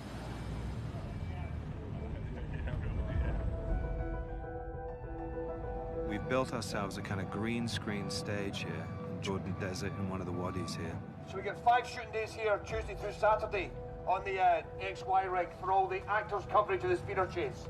Daisy on the speed. Ray? Daisy hooking in. Ray. It's Ray or nothing. And so a couple days in, I remember walking over to JJ and saying, hey, JJ, so I noticed that, we're doing green screen. And he's like, so why the hell are we in the desert? And I'm like, yeah. I know it does seem nuts to be in this location and be shooting against green screen. Why would you build a green? Cooler, and we're all feeling great. We lose them, it's like, it looks like it, and then you look back, and then boom, boom, boom, it's like, nope, didn't lose them, nope, didn't lose them, still there. Always like going on location. It gives a much more real gravity to the scene. I understand it more. I feel like I'm really in the environment. I'm wearing the costumes, loads of explosions, stunts. Explosion. All of that. It's like the Star Wars version of the ultimate car chase. JJ's his brain works at 200 miles an hour, so you got to keep up. So I'm sitting there literally going, okay, yeah, and then a close up, and then she looks back, and then we pull here, and he's like 10 shots ahead of me.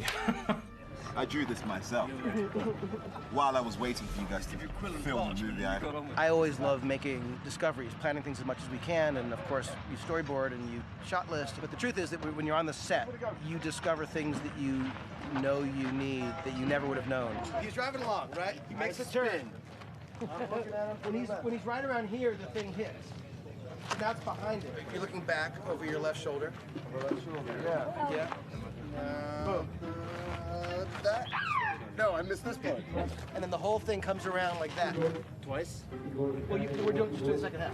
Just a second. Yeah, and it's like still see it. Yeah, it's like the shot is the woohoo. Woohoo! Exactly. It's so normal. So interestingly, we need to turn the whole speed around.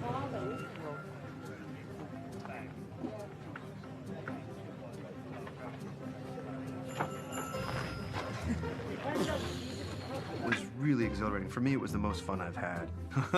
But it's a bit challenging because they'd have fans as well. And so you just have all this sand getting into your eyes. And I'd go home after some days and just like tons of sand would be pouring out of my hair.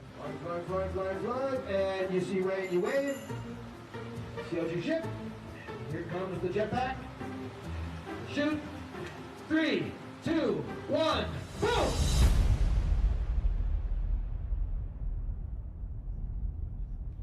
Our little man will be right up in here, sort of towards the edge, further in, minding his business. The shot's here, we don't know what he's looking at, and then it just goes like that. There we go, there's our vehicles for discussing all the moves. So the bad guys don't do that. The bad guys just like, boom, right away make a decision.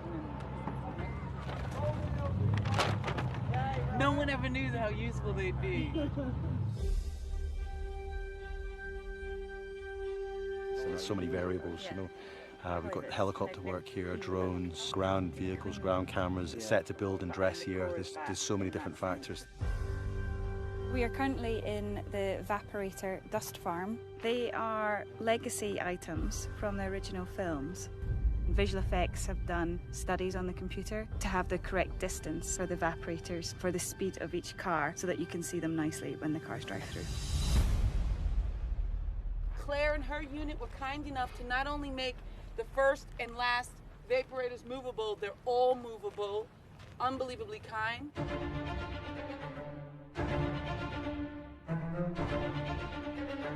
Make your mark and then shoot. What's fun about second unit is, we would go in first, we get to explore it in its raw state.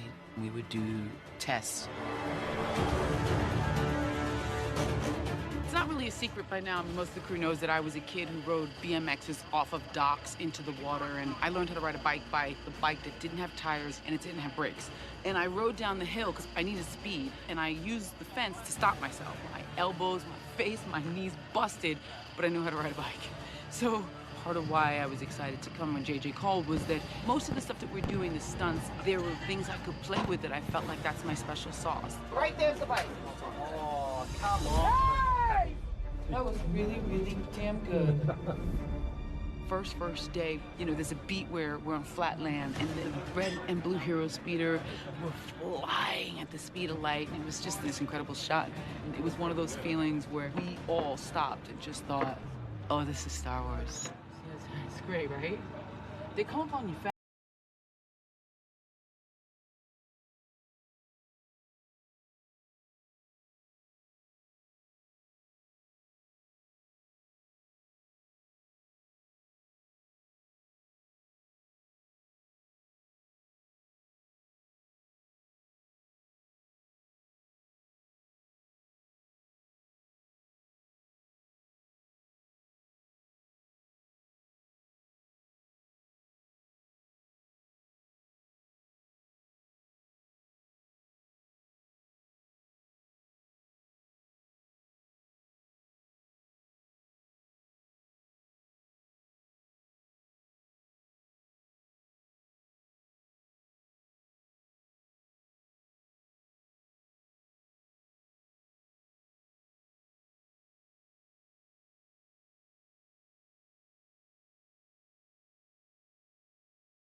Every time I say anything to him, team effort, Vic, everything. 3, 2, 1, action.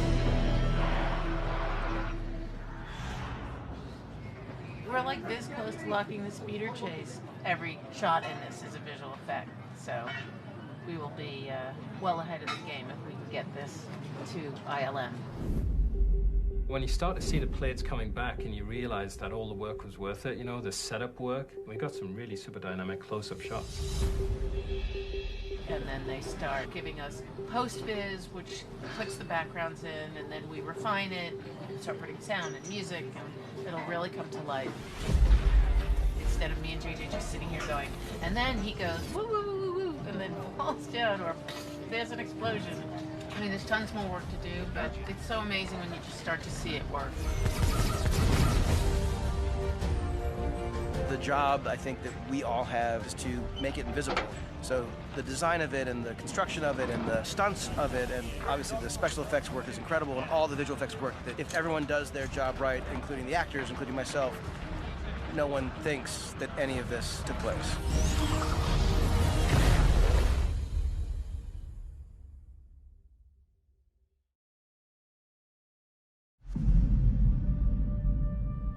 Obviously, there's been a track record of deserts being used in the Star Wars movies to date. And I think it's a lovely sort of harkening back to that history. So scene 54 is the reveal of the festival. And then we find our friends, there's a CG Falcon behind them, and we come round the corner with our friends walking.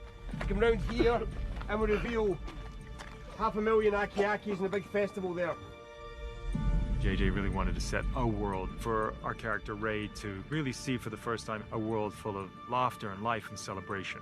So Jordan provided that feeling of a planet worth saving, of a life that was enjoyable to live.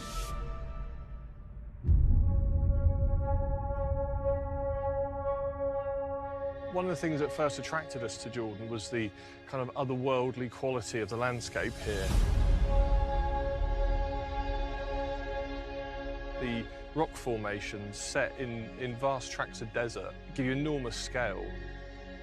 Wadi Rum is magical. There's no competition to that. It even still blows our mind, even as locals, to come here. I've been coming down to Wadi Rum since I was a kid. We'd have birthday parties here, ride camels. It encapsulates a lot of what I love about Jordan. It's a place like nowhere else on Earth. We've had to bring everything with us. We've had to basically build a small town in support of the filmmakers. And it's been almost a civil engineering project for us, really. We've had to bring in water. We've had to bring in plumbing, places for people to go to the loo, have a shower, all of our catering.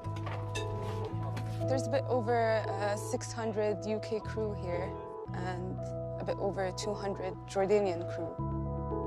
But on certain days, we're feeding about 1,500 people. Every single bottle, knife, fork, spoon to do with catering will all leave when we finish up.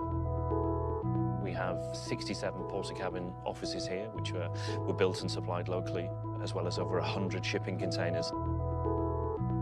55 of which we brought from the UK, with over 550 tons of equipment. We have UK nurses arriving. We have Jordanian medics and doctors working with us. And we were able to build praying tents for the local crew to be able to carry out their daily practice. We also involved the Bedouin community. They've been able to detour some of the normal tourist routes to give ourselves a nice filming perimeter. And we've had the most fantastic help from the Jordanian army. They're very proud of their country, they're very proud of what they do here. They have a lot of big films come out here to this desert, so they know exactly what they're doing. They've given us access to their ambulance service, the fire service, and loaned us their logistics corps to help us to build roads. We've got like 15 locations in total, spread all over the areas, and first thing we were thinking is how are we going to stop people from getting lost in this desert when they need to access a location? So we came up with what is the ski route system, we're calling it now. So basically every single road which leads to a location is color-coded. So if you want to get to the Shiprock location, you look on the map and it's a blue road. And we basically put blue posts all the way down, and all of the signage corresponding to that is all blue. Also helps with the environment side of it. One of our key things is site management and stopping people just driving recklessly through the desert, because there's plants, there's animals, and we have to just be very respectful of that. We don't have any alien materials that we're building the road with. It's all natural materials from close by. It's well protected. As you know, it's a UNESCO heritage site. And then the army will remain with us whilst we remove the roads that we put in and just returning it to the state that we found it in, essentially. And all that support has come directly from the Royal Jordanian Film Commission. One of the unique things about filming in Jordan is the role that the Film Commission plays. It's kind of like a one-stop shop for filmmakers. His Majesty the King has been always supportive and believed of this industry. Not only do we function as a film commission, but we function in many ways as a second production office. They really took on board what we needed from day one, and we wouldn't have been able to do what we're doing here today without them.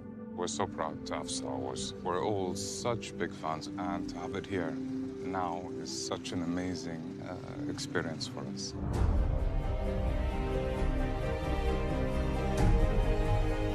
It's an exciting period at the moment. I think we're going to start having a few longer days and sleepless nights, but it's a little bit like being the advance party for the circus pulling into town. I'm glad that main unit's almost here. We can finally start work proper. What do you mean? We've been out here for 2 weeks. Mate, we're ready for main unit. Come on, main unit, bring it on. Here, in Jordan. If you look around the insanity of what's been done here to provide us the ability to shoot 3, 4 units at the same time. Main unit, second unit, aero unit, visual effects unit has been phenomenal. They've never had anything as big as us here, and they've met that challenge full on. Nothing is impossible. 3, 2, 1, action!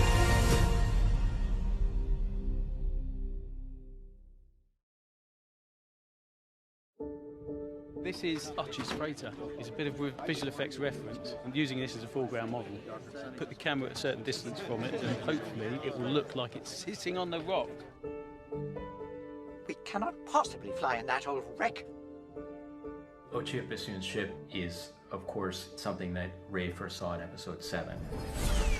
Although at the time we didn't realize that it was Ochi Bassoon's ship. I've seen that ship before. The day my parents left, they were on that ship. Ochi was a Jedi Hunter who was loyal to the Emperor ever since the days of the Empire. He's an evil character who essentially functions as the assassin. He was going to Exegol with Ochi of Bastoon. Why was Ochi going there? To bring a little girl he was supposed to take from Jakku to the Emperor. And so in the course of the film, Rey ends up aboard the very ship where her parents were killed. We've been talking about how to make it feel like it's 30 years of abandonment. I would do a pass where we lose as much of the Imperial stuff and just put in weapons and that kind of stuff. And the idea being that it's of the era of the Falcon, so it's got a very, very retro feel to it, but I was very deliberately wanting to make sure that you never thought you were in the Falcon. This is great. So I was looking at a lot of the original Eagle lander from NASA, and I found this lovely picture that had yellows and teal, strange colours from the kitchen in my house in 1975, from where my mum was cooking. Watch out for the ramp opening. Our heroes will come in, Poe will sit in the front, and as he turns everything on, the louvers will open up and the light will flood into the ship. It will very clearly be a very Star Wars ship, but hopefully look very new to everybody. Track 2 to 1. Track 2 to 1. Beam up. And so 3, 2, 1, action!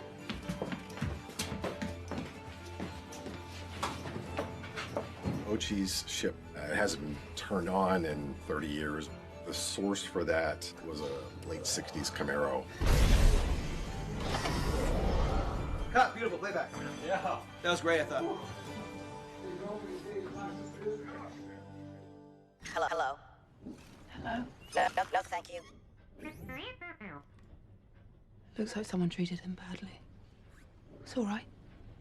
You're with us now. JJ loved this idea of a wheel. and he loved this shape, this pointy shape. It's a simple shape. Obviously, it needs to have a color, and that'll be a lot of it. Always about simple silhouettes. That's what works beautifully in Star Wars. As much as BB-8, you can distill down to a hemisphere and a sphere. This droid can be distilled down to a triangle and a circle. Wait, what, cone face? Deal. The scene on Ochi's freighter where BB-8 finds Dio and brings him back to functionality. It was quite challenging as well because it was just pure puppetry. Because it was just, we had to get in there and hit the marks and introduce this new character into Star Wars. Like a duckling, he sort of latches onto the first sort of thing he sees. He's a very sort of fun, constantly moving, inquisitive child. It's more of a child than BB-8. Hello. No, thank you. No, thank you. We started some Dio sound design for his vocals, and that went through a dozen different iterations before we landed on where it is now. Hey, don't touch that. That's my friend. Sorry. She is gone? Yeah, she's gone.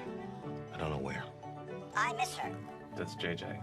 He kept telling me what kind of voice he wanted. He kept telling me what kind of actor he wanted and different traits of what that droid was like.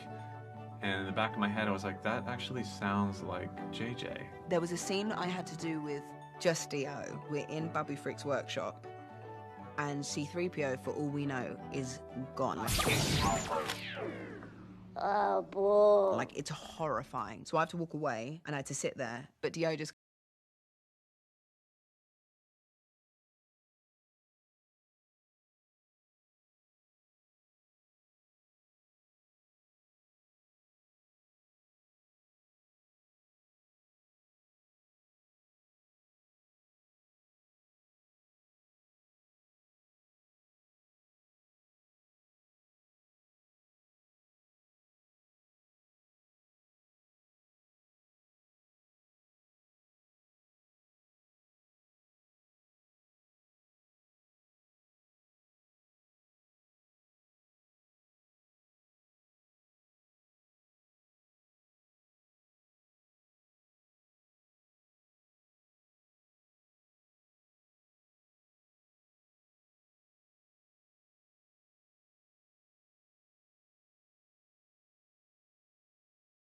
In neglect on this ship by Ochi Bastoon, and Rey says to him essentially, you might have had a bad past, but you're with friends now. And that sort of is the feeling of the whole film, that Poe didn't have such a great past, Finn didn't have such a great past, Rey didn't have such a great past, and nor did BB-8. But now that they're together, they're friends and they're going to look out for each other.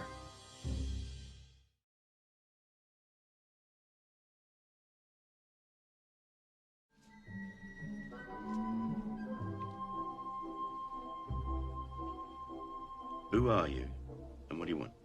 I'm Warwick, and I want a job. Cut it out! Well, it's fun, really. Yeah, it's great fun.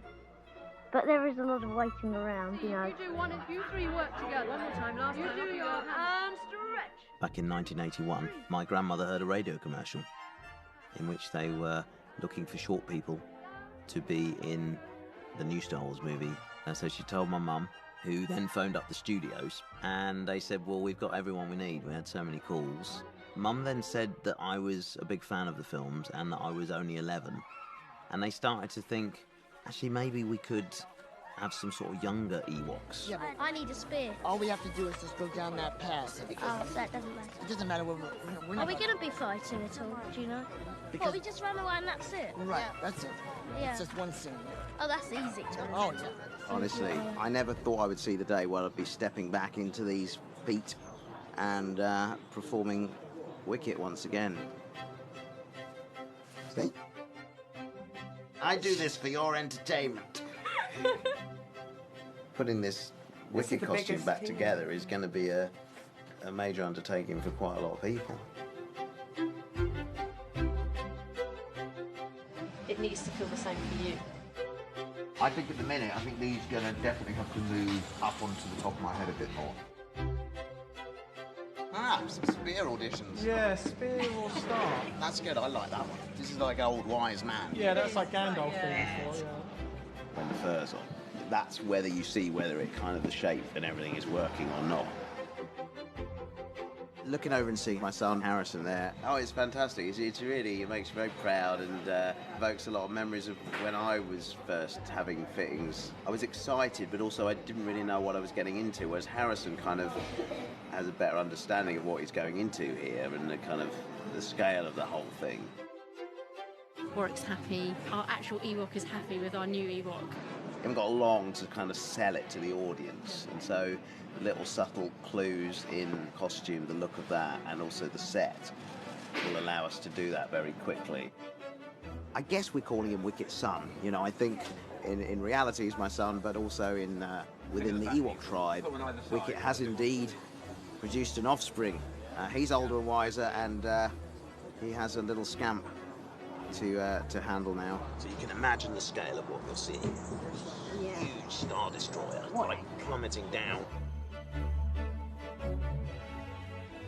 Today we were blessed with 2 performances from 2 fine actors. One is a Star Wars vet, and one is a new Star Wars vet. I'm immensely proud of Harrison and what he's achieved today. Because it's not easy in this, you know, it's difficult to move, it's extremely hot, you can't see, you can't breathe, and he did a sterling job. I cannot tell you how wonderful this is. Thank you both for doing it. So how was that? Good. Pretty good, huh? Yeah. I managed to sort of wrangle my way into episode 1. I actually had to drop a lot of hints to George all the time, be sort of pestering him basically. I used to send faxes back then, saying, "I hear you're making a new film soon. Just remember to kind of write a short character in for me." I mean, it was as blatant as that. I imagine Lucasfilm were like, "We're using a lot of fax paper at the moment." Congratulations, you're liberated. Scoot. But yeah, I never take it for granted either, because they don't have to ask me to do these things, and they don't realise, I don't think, how much pleasure I get from doing it. Playing a droid or an alien character or what have you. Yeah, I love it. I mean, I can't... It makes me smile when I think about Star Wars. Come on. Well, this character's very special to me because he gave me the career in acting that I have. You know, without having performed Wicket, I don't think any of the things would have happened to me in my life. It kind of fulfilled a childhood dream to be in Star Wars and then to go on to kind of meet my heroes in the flesh, you know, in the shape of Han Solo, Luke Skywalker, and Princess Leia. I mean, it was the most amazing thing in the world. Well, I like putting the costume on, and that's when I've got it on, it feels good. And it's just nice to feel that you're in Star Wars. And so when you see it in the cinema, you'll say, "That's me," and yeah, it'll be good. Well, Warwick, it wasn't easy, but we couldn't have done it without you. That's all right. Thanks a lot. You worked really hard. Yeah. Bye-bye. Bye. See you. I'll miss you. Give my loves to the Ewoks. Okay. Sure will.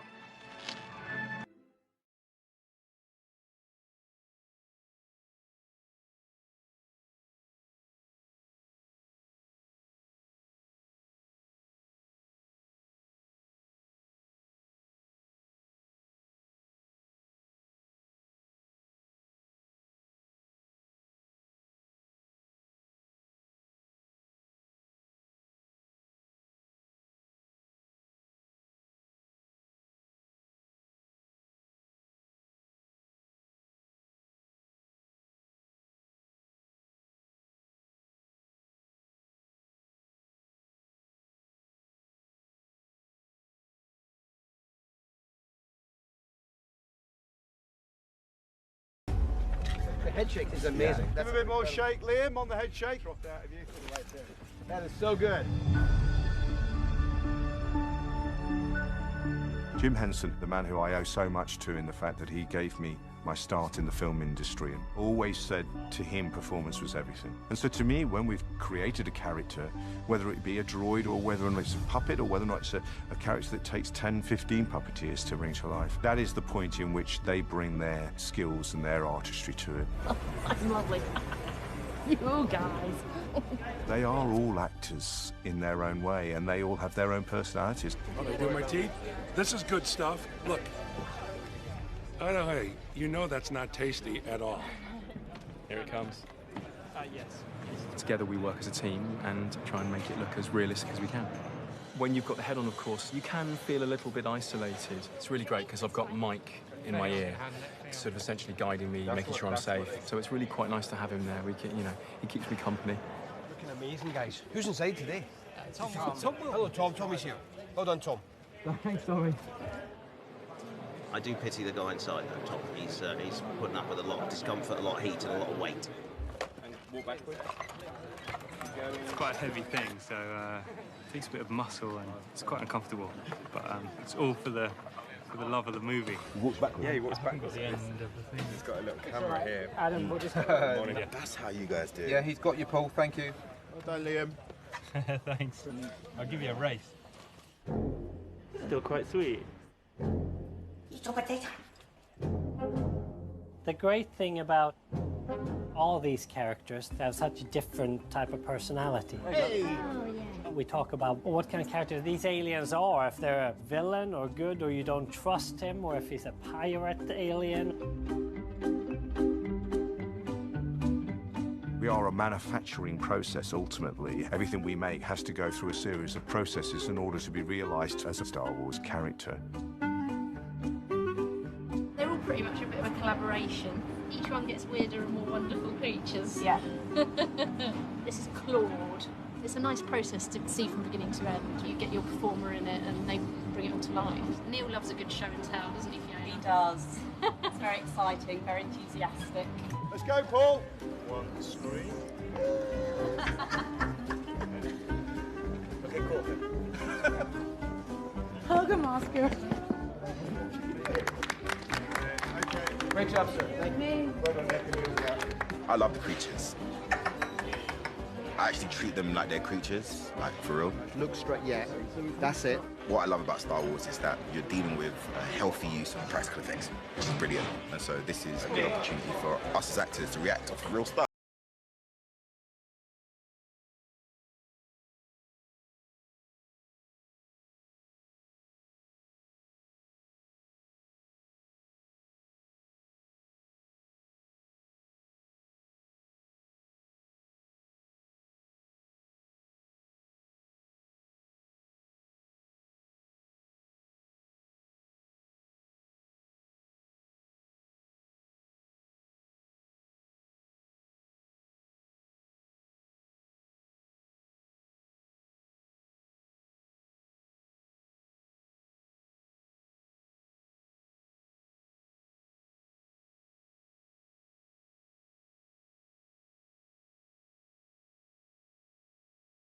It's extra money for photo.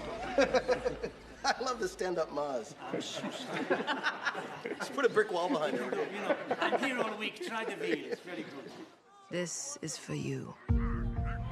As many expressions we got in here, sometimes they need that specific expression that maybe our mechanics lack.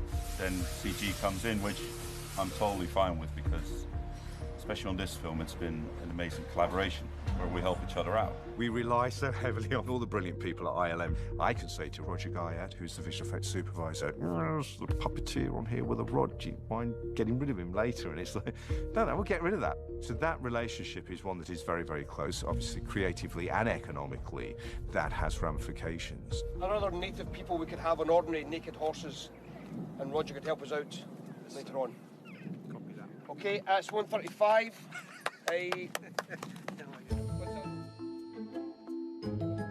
We've got orbaks, which are these horse-like creatures. And in creating what these orbaks are, we actually used real live horses. We took our horse team that worked with creature effects to be able to dress them, give them extra hair and costumes. So the boot velcros on, and then the suit velcros on top of that. We all had to think about horse temperature, got to make sure they don't overheat. So this suit is specifically for Benz. He is the hero horse for Naomi. He's the most decorated because she's the leader. We tried to make the mask originally, but we couldn't do the mask because the sort of practicality of the horse running and how much you could see. It was too difficult, it was too limiting. We couldn't do it practically. Should we do some designs for getting the actual geometry of the horse head? And say what would the thing look like ideally? Our team here had to study what kind of characteristics they had in the hair and also add all the detail that we would see on a real-life animal like twigs, mud, and blades of grass so that they feel like living, breathing animals. The best thing, I think, the ears. The animators and VFX soups were obsessed over the animation of the ears. I think it came out quite successfully. It looks like twitchy ears. I guess the best thing about the Orbex is the sound, because we have no idea what sound it makes. Something like, no. Orbex are noisy eaters. What sound they make? I think...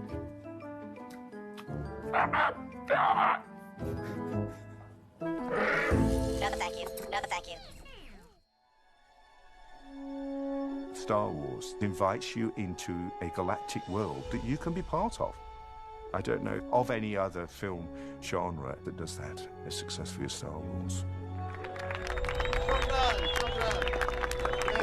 Amazing.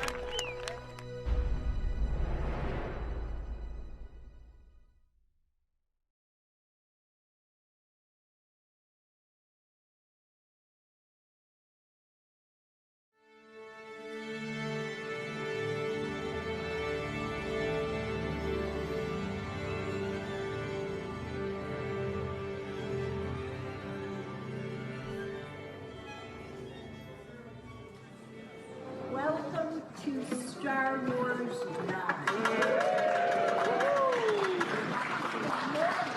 Good morning, everyone. We're starting our new Star Wars adventure today, as you probably have noticed. When Kathy Kennedy called and said, would you work on episode 9, literally one of the first things that crossed my mind was that I would get to work with John again. Like, literally, it was one of the things I thought, oh my God, I cannot not do this. So we're going to play now the first piece then. 1976, when I was 12. Okay? And it sounds like this. We play Star Wars and you know that. World does he do this? Hey! Hey! Listen to me! Chewie! This is marvelous. This is very touching here, I think. I need you to protect her. All that. I love that. I don't like to read scripts. Reading anything, we form our own sort of vision of what things look like. I'd rather look at a film and be surprised at what's happening and remember those moments that are revelatory. I love you. I know. What are you going to say? Yeah. I love you too, Lylan. The process for me is that I have to go to the piano and start to work. I can't do it thinking about it or walking around the room or walking in the trees. I have to go to the piano, start to write something that isn't very good, look at it the next day or a week later and try to make it better. I will take scene by scene. I will write a few bars and then go look at what I've done on the screen and rework it. He writes and then he goes to the piano every once in a while and makes sure that he's still in the same key, and he comes back and he writes some more. Great composers all wrote that way. He still writes by hand. He doesn't compose out of computer. I mean, technology can change the picture, but John's thematics, it's the same brilliance as it was for the first one. It's hard to believe that it's been 40 years since we began this. This is a unique opportunity where a composer can keep working on the same body of work and continue to add to it. What a privilege is that? Play whatever. Up, down, up. 1, 2. What if it's just reversed? One of the challenges has been, should it be so new that it doesn't fit the body? Can you play Rey's theme alongside of Leia's theme and have them be the same part of the family, even though I'm 40 years older? So far, they all seem to want to live together.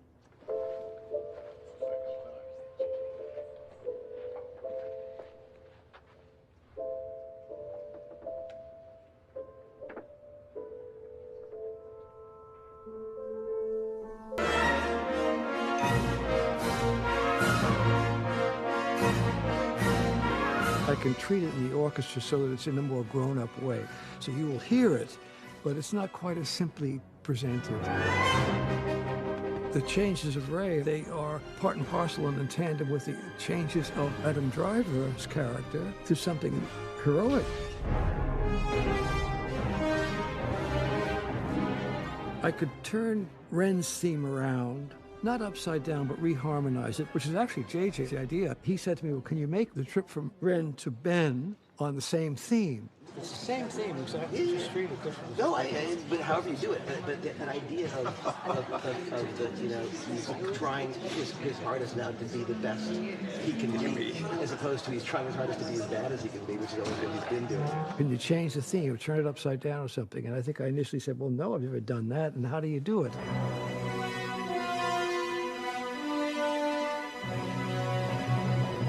But it worked out where his evil theme morphs brilliantly into a kind of a hero theme by a change of harmonic support and so on.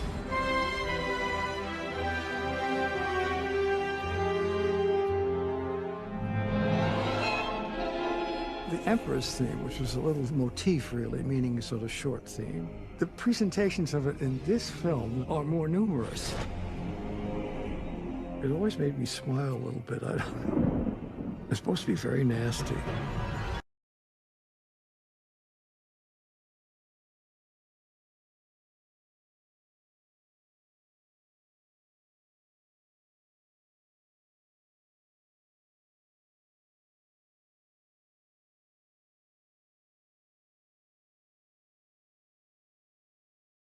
That our heroes bring up against the all-powerful one. I am all the Sith.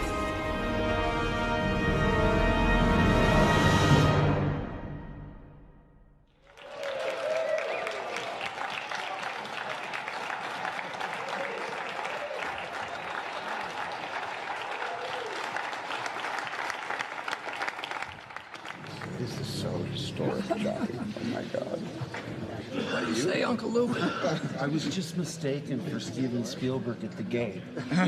Seriously. They said, do you have an ID? And I said, I left it at home. I said, any chance you recognize me? He said, oh, you're Steven Spielberg. I wish I'd said yes. I missed that opportunity. It came this close. How many scenes have we scored with this guy in it?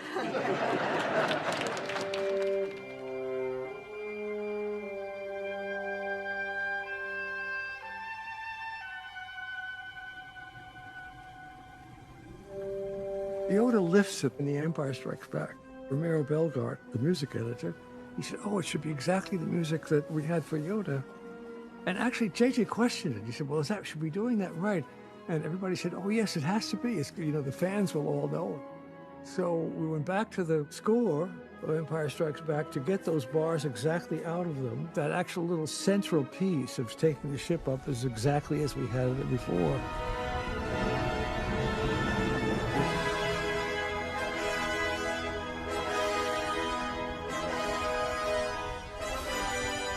It's an exception, the use of something literal from an earlier film. We're visiting specific themes, you know. I'm happy to do it. It's great to see these characters revisited here. Brings us to, it's nice that she's still with us anyway and part of it.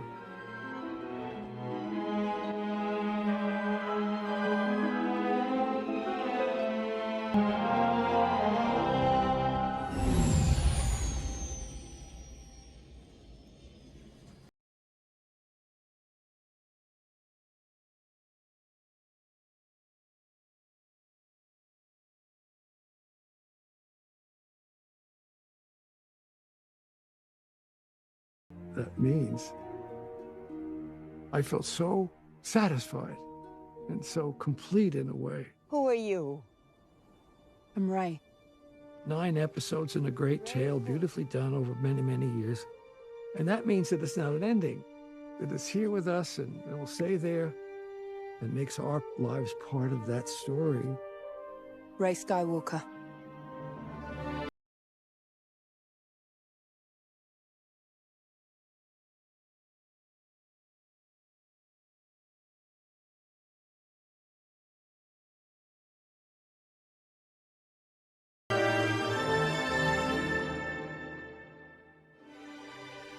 The last day of recording on films like this is always a little bit emotional. There's a sense of satisfaction coming to the end of the musical journey of it. But there's also a little sense of feeling sorry that we won't be meeting again next week to record some more Star Wars music. I would be quite happy to have it go on indefinitely. I feel like we've been together for a very, very long time. I really will miss seeing you. I wish we had more to play, but I cannot thank you enough for this opportunity to be with you. Bravo, thank you for your artistry and for your obvious love of music. Thanks so much.